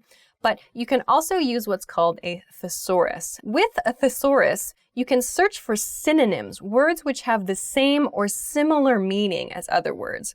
So if I look for the word like delicious, I might get, let's see, some synonyms for the word delicious might be yummy, tasty, good, delectable, for example. So there are a whole range of other words that you can use. If you find that you are using the same word in every sentence, try to find a different word. You can use a thesaurus to help you do that. So avoid using the same word in every sentence, or avoid using this repeated vocabulary words. Avoid use of very and really. Okay, the next tip is to avoid the use of very and really. By this I mean, instead of saying, to go back to my cake example, the cake was very delicious, the cake was really delicious. Very and really are sort of lazy words. Of course, they're very, very useful. They're very, very useful when we're speaking casually and when we're thinking quickly. But if you're writing and you have some time to think about what you're writing, instead of using a word that's common, like delicious, and just attaching very, like this cake is very delicious, what's a different word that means very delicious? So can I replace very and delicious with one different word? Like scrumptious, for example. This cake is scrumptious. Scrumptious means very delicious. It's only one word. So if you can do this, if you apply a word that means the same thing as very or really plus another word, it's going to level up your vocabulary and you're going to reduce the number of words in the sentence. So if I say, this cake is very delicious, or if I say, this cake is scrumptious, scrumptious has a much stronger meaning than just very delicious. So avoiding the use of very and really can level up your speech quite significantly. So give it a try. Use transition words and phrases. The next tip is to use transition words and phrases. Use transition words and phrases. So transition words are words and phrases we use to move from one idea to the next idea. So continuing in my cake example, if I want to introduce my scrumptious cake, and then I want to move on to a description of the store that sells that cake, I might use a transition phrase or some kind of sequence phrase to help me do that. So if in paragraph A, I'm talking about my scrumptious cake and how much I enjoyed it and the chocolate flavors and the amazing frosting, I could use a transition phrase. For example, by the way, if you're interested, you can purchase this cake at ABC store, for example. So in that case, my transition phrase was by the way, a very casual transition phrase. Depending on the kind of thing you're writing, you can use different transition phrases.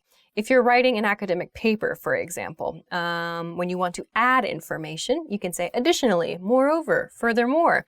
You can also use plus if you'd like to add information. In addition is another one that you can use. So when you want to add information, there are some transition phrases or some ways to give more information. To describe a sequence, you can say next, then, following that. You can use your words like first, second, third, fourth, depending on the sequence. You can say subsequently or consequently as well. So think about the relationship between the points you're introducing. Think about all these different relationships. How do you want to connect these ideas? So instead of just listing your points, each point, try to think about how to connect those points naturally. So depending on what you're writing, the words you use will change, which is fine, but just think about the way you'd like your reader to understand your information and choose transition words and phrases accordingly. Organize your writing. Intro, body, conclusion. Okay, the next one is a tip about organization. So the next tip is organize your paper or organize your writing into an introduction, a body, and a conclusion. So these are the three basic elements of an academic paper or of an essay, perhaps an article as well. Introduction is, as it sounds, it's introducing the main points. What are you going to talk about? What is your opinion? What is your argument? We introduce that in the introduction. Then the next part is the body of the paper. In other words, the main points, your real arguments, everything you would like to say about the things you introduced in your introduction, This is where you get into the details of that. So the body of the paper is typically the longest part of the paper or the longest part of the essay. So there's a lot of information in the body section. Finally, the conclusion. The conclusion of the paper concludes or finishes the paper. In the conclusion, you will summarize your points from the body of the paper, and you should connect those points to the items you introduced in the introduction of your paper. So all of these elements, these 3 elements, should connect together. So if you are finding that it's difficult to organize your thoughts, or you don't know how to approach your paper or this item, maybe even an email you're writing, you can try to separate it into 3 sort of categories: introduction, body, conclusion. So introduce idea, explain idea, summarize idea. This can be very helpful in writing. Avoid use of second person. Okay, the next hint is avoid use of second person. Second person. This is going to take a little explanation. So in English writing, we have 3 sort of ways that we can write. We can write in first person, which means, for example, I went to the store. I wanted to buy something. I met a friend. So first person, I am the person sharing the story, sharing the information. In second person, which is kind of rare actually, except in very casual styles of writing, the subject of the sentence is you. Like, you go to the store, you buy some milk, you call your friend. This is kind of rare. We see this in children's books and, like I say, in sort of informal articles online. Third person style writing is using he, she, and character names. Like, he went to the store, she called her mother, they needed to see a doctor. So there are these 3 types of writing in English language. So first person, second person, third person. Generally, when you are writing, especially an academic paper, you'll use first person or third person to do that. If you're writing something formal, you should probably not use second person. Sometimes you'll see like a person describing an experiment, for example, like you should submerge the item in water, or you should bake this at 350 degrees. Using you is fine in casual situations, when you're giving instructions, for example. If you find it in a recipe, fine. It's kind of sounds a bit more casual, it's very informal, not so important. However, if you find that you are using you in an academic paper, it sounds a bit too casual, too informal. So please avoid use of second person. So reminder, second person is the subject of the sentence is you. So it sounds like you're kind of commanding the other person, commanding the reader, or giving advice to the reader, or telling the reader what to do. It sounds very odd. So avoid use of second person in your writing. Consider the tense you're using. The next tip is to consider the tense you're using. Consider the tense you're using. So I'm just going to talk about 2 tenses here, really. Present tense and past tense. So we can use the present tense and the present continuous tense, really, to explain a story or to tell a story like it's actually happening. So if I say, like, I go to the store, I see a friend of mine, she's buying milk, for example. If I use the present tense and I use the present continuous tense, it sounds like the listener, or if it's in writing, it sounds like that's actually happening. It's easier for the listener or the reader to kind of experience the story in that moment. So if you want to create some tension in your writing, if you want to create some excitement, you can use the present tense and its associated tenses to kind of heighten the energy level. If you use past tense, however, you might create more of a report nuance. So for example, when you watch the evening news or you read the newspaper, you might find that it's written in past tense. It's just reporting information. What happened? So simple past tense is used. Past tense and the other associated tenses in past tense are used. So when you're writing, consider, what do you want the reader to feel, or what do you want the reader to experience? Are you writing a report? Maybe you should just use past tense. Are you writing about general facts? Then if you're writing about a general fact, you should probably use present tense. But if you want to create like a fiction story, for example, and you want your reader to experience the story and kind of feel enthusiastic or energetic about your story, present tense and maybe continuous tense with present would be a better choice. So just think about which tense you're using for your writing. Consider appropriate vocabulary. The next tip is to consider appropriate vocabulary. Consider appropriate vocabulary. So depending on the type of thing you're writing, there are words that are good to use and there are words that are not so good to use. If you're writing an academic paper, for example, don't use casual words. Don't use curse words in your paper.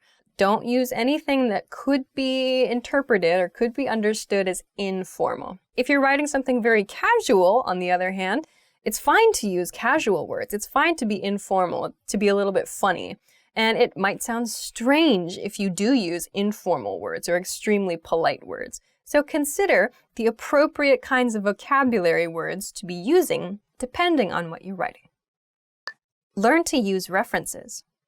Okay, the last tip is maybe the most difficult tip. The last tip is learn to use references. Learn to use references. This is especially important if you are writing academic papers or if you are writing something you're going to publish in like a journal or maybe even a magazine. Using references means you are using references, reading references, and writing about them, and including what's called a citation in your writing. So you're taking a piece of something that someone else has written, putting it in quotation marks, perhaps, depending on the way you choose to cite it, and then adding a reference list at the end of your document to show which documents you referenced, which documents were important to you in making your argument. So if you can use references in your writing to support your argument, it can be a very, very good tool. So if you have just kind of an opinion piece, you want to write an article, even for the internet, for example, it can be very, very helpful to support your argument with links to other references, with links to other information about your opinion. So yes, it's most important, it's most focused on in academics, in academia really. But if you're writing even for the internet, learning how to reference properly, learning how to include others' works properly in your work can be extremely valuable. So try that out. It's a big topic, it's a difficult topic, but learning how to use references can really help you improve your writing. So those are 10 ways to help you improve your writing. I hope that there were some useful tips in there for you. If you have any questions or comments, please feel free to let us know in the description. No, not the description. Okay, I'll try it again. Okay, so those are 10 ways that you can hopefully improve your writing. I hope that those were useful for you. If you have any questions or comments, please let us know in the comment section below this video. Thanks very much for watching this episode of Top Words, and I will see you again soon. Bye! Writing! I love writing! Sometimes. Seriously though, writing when you have to write is just, it's not fun. Yep. Don't use texty language. Don't use texty language. Text speak. That's hard to say. Yeah. Text speak. Text speak. I guess I could be very text speak. That doesn't sound the same. Text speak. Wow, that's hard to say in English. All right. Writing. Writing. I don't even know.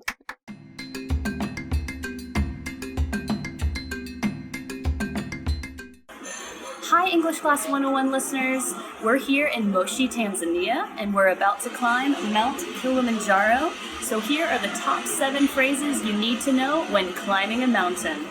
Everybody is here in line to weigh the bags. We are headed for registration.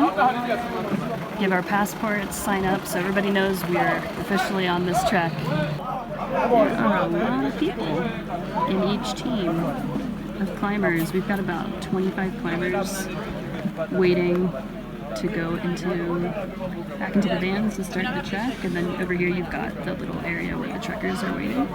More than 100 trips. Wow!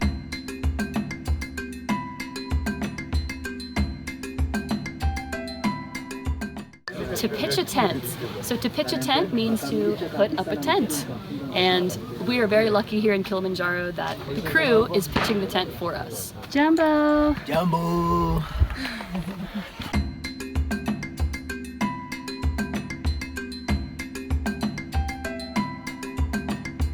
We just have to get through this one step at a time. There are many, many steps to this journey, and if you look too far ahead on the path, you will never get there. But if you look just one step ahead of you and you go one step at a time, you will get there. That's what I keep telling myself. One step at a time. But watch your step at the same time, because if you don't, you're gonna hit one of these boulders. We've been hiking for about almost 4 hours now, and we're about to have lunch once we hit Shira Camp 1 on this path, so good luck to us, one step at a time. Crossing the creek. Is this the moorlands? Is that what it's called? What is this area called, moorlands? The moorlands.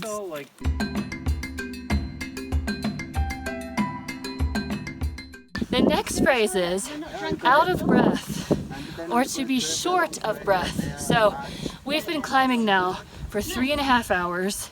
We've reached this lovely piece of rock, which to me looks like Pride Rock from The Lion King.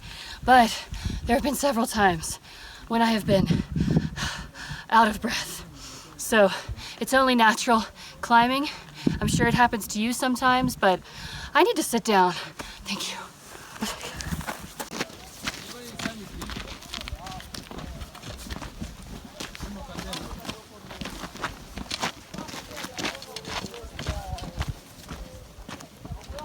So the next phrase is low altitude and high altitude.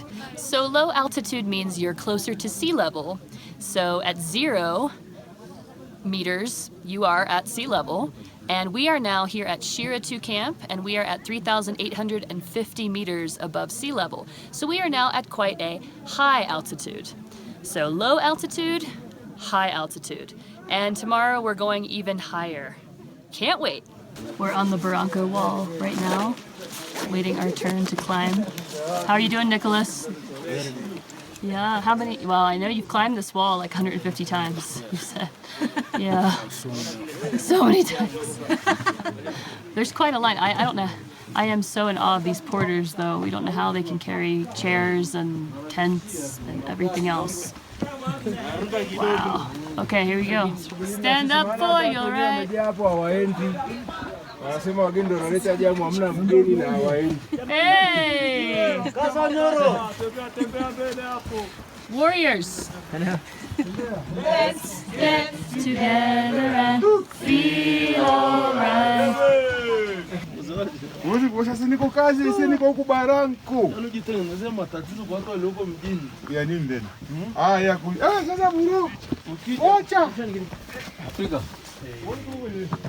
Ana tatizo hii? Sio mtani huo hii. Hebu kwa hiyo ndio. Sasa kaja nimekuja kafanua. Kwa sababu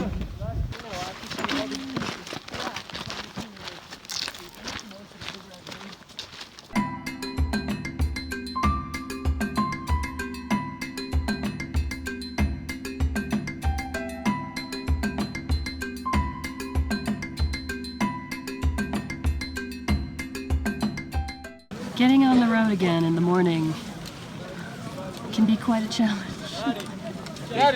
Wake your body up again. Here at Karanga Camp, elevation 3,995 meters. How's everybody feeling? Morning of day 5. Good. Good? Ready? Ready, Anna? Ready as I'm gonna be. I feel good. Feel good. Yes. We're about ready for the fork hydrated hike. King me. Yeah. Good job, guys. The highest game of checkers. What do you call this game in Swahili? Draft. Draft? Draft. Whoa.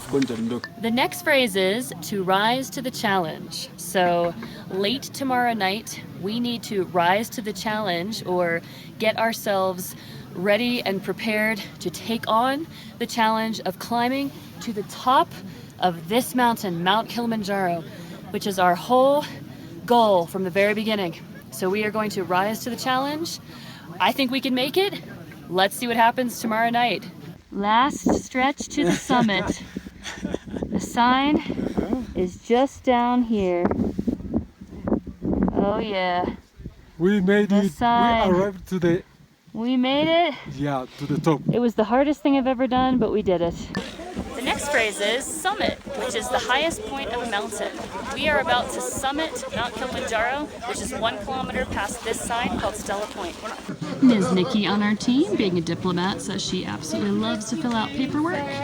So she has been signing us all in at every camp, which you must do when you arrive at the camp. You have to give your nationality, your age, your name, and your profession. And she has been loving it and taking care of it for us. Sometimes you get stuck behind somebody signing in for like 50 people, so it's funny. But this is a really pretty, beautiful camp in an alpine moorland region, which to us kind of seems like rainforest, but very beautiful. So our next phrase is base. We're back at the base or the bottom of the mountain. Here we are, we did it! Congratulations everyone! We're back! At Mweka Gate, we did it! This is what the finish line looks like. We have to sign out and get out. Bye! Hi everybody, my name is Alicia. Welcome back to Top Words. Today we're going to talk about 10 phrasal verbs for sports and exercise. So let's go! Go long. The first word is go long, go long. We use this word when we're playing catch or when we're throwing a ball. So go long means we combine the word go with the word long, meaning run far away from me, run a long distance away from me. So go is travel, move, and long is a long distance away. So go long. We'll usually shout this before we pass a football, for example, or before we throw a ball. Go long means I want to throw this a long distance. So please run far, far away and I will throw the ball to you. It's a nice one. In a sentence, I'm going to pass this next one to you, so go long. Try out for. The next phrasal verb is try out for. Try out for. We use try out for to mean audition, like in sports, but to audition for a team, to apply to be a member of a team. When you do that, you usually have to show your sporting experience, or you have to show your athletic ability. So to try out for is like a test to join a team. Like, I want to try out for the volleyball team next year, or she says she's going to try out for golf next year. Or have you thought about trying out for the swim team? For example, so to try out for a team, to try out for a sport. This is how we can use try out for. Work up. The next phrasal verb is work up, as in work up a sweat. Work up a sweat.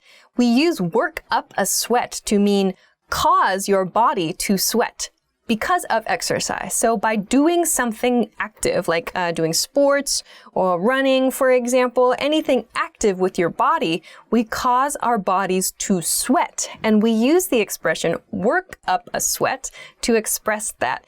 We use work because we are working, we are moving our bodies, we're active, we are working our bodies. Our bodies are working, they're moving, they're functioning. So we use work up a sweat. Our bodies are working and the temperature maybe increases, so our bodies starts to sweat to try to cool us down. So we say work up a sweat to describe this. In some example sentences, I try to work up a sweat at least twice a week. Or how often do you work up a sweat? Or it feels really good to work up a good sweat now and then, yeah? Root for.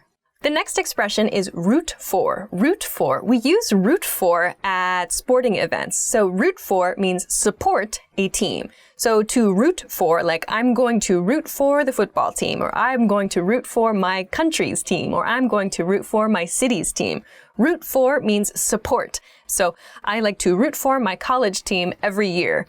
Or I like to root for my college football team every year. That's true. Or which team do you want to root for this weekend? Work off. The next phrasal verb is work off. Work off. So we talked about work up, like work up a sweat, but here the word is work off. We usually use this to talk about calories. So I want to work off the cheesecake I ate for dessert last night, or I want to work off the burrito I had for lunch today. Work off means a food you ate. And we use the word work off to mean work our bodies, as in work through exercise, and work off. So we want to take off from our bodies the calories we added to it by eating.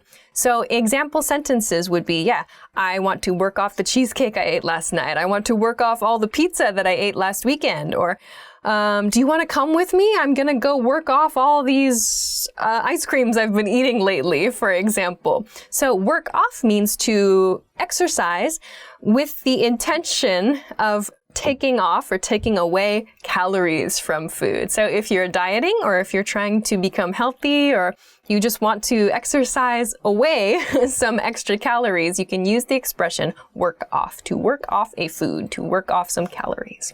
Okay, cheer on, cheer for.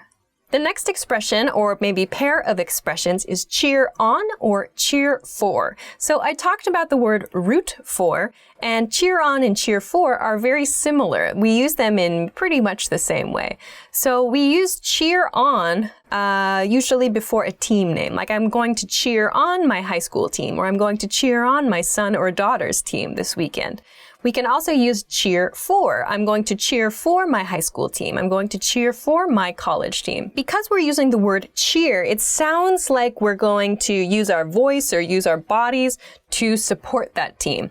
You can maybe see a great example of this among cheerleaders. So you see cheerleaders a lot in movies, especially from the USA. They're men and women, actually, but they wear a uniform, and their role, their purpose is to help the audience cheer for that team, to cheer for the team that they are connected to. So a cheerleader is a person who leads cheering at a sporting event. So to cheer for someone or to cheer on someone, a team. We can use cheer on and cheer for to talk about supporting with your voice or with some kind of dance, for example. So cheer on and cheer for are really fun things that you can use to talk about supporting your favorite teams. Knockout.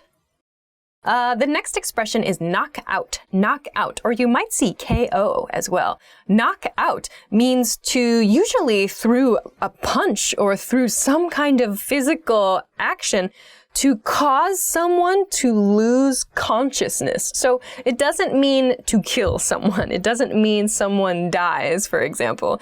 It means to cause someone to become unconscious. So unconscious, it's like going to sleep, but it's dangerous. Like because of a head injury, usually a person goes unconscious, or they fall asleep. It appears they fall asleep. But you see this in boxing, for example. A knockout, a KO, is someone, becomes maybe unconscious. So they fall down, for example, and they don't get back up. That's a KO, to knock out your opponent.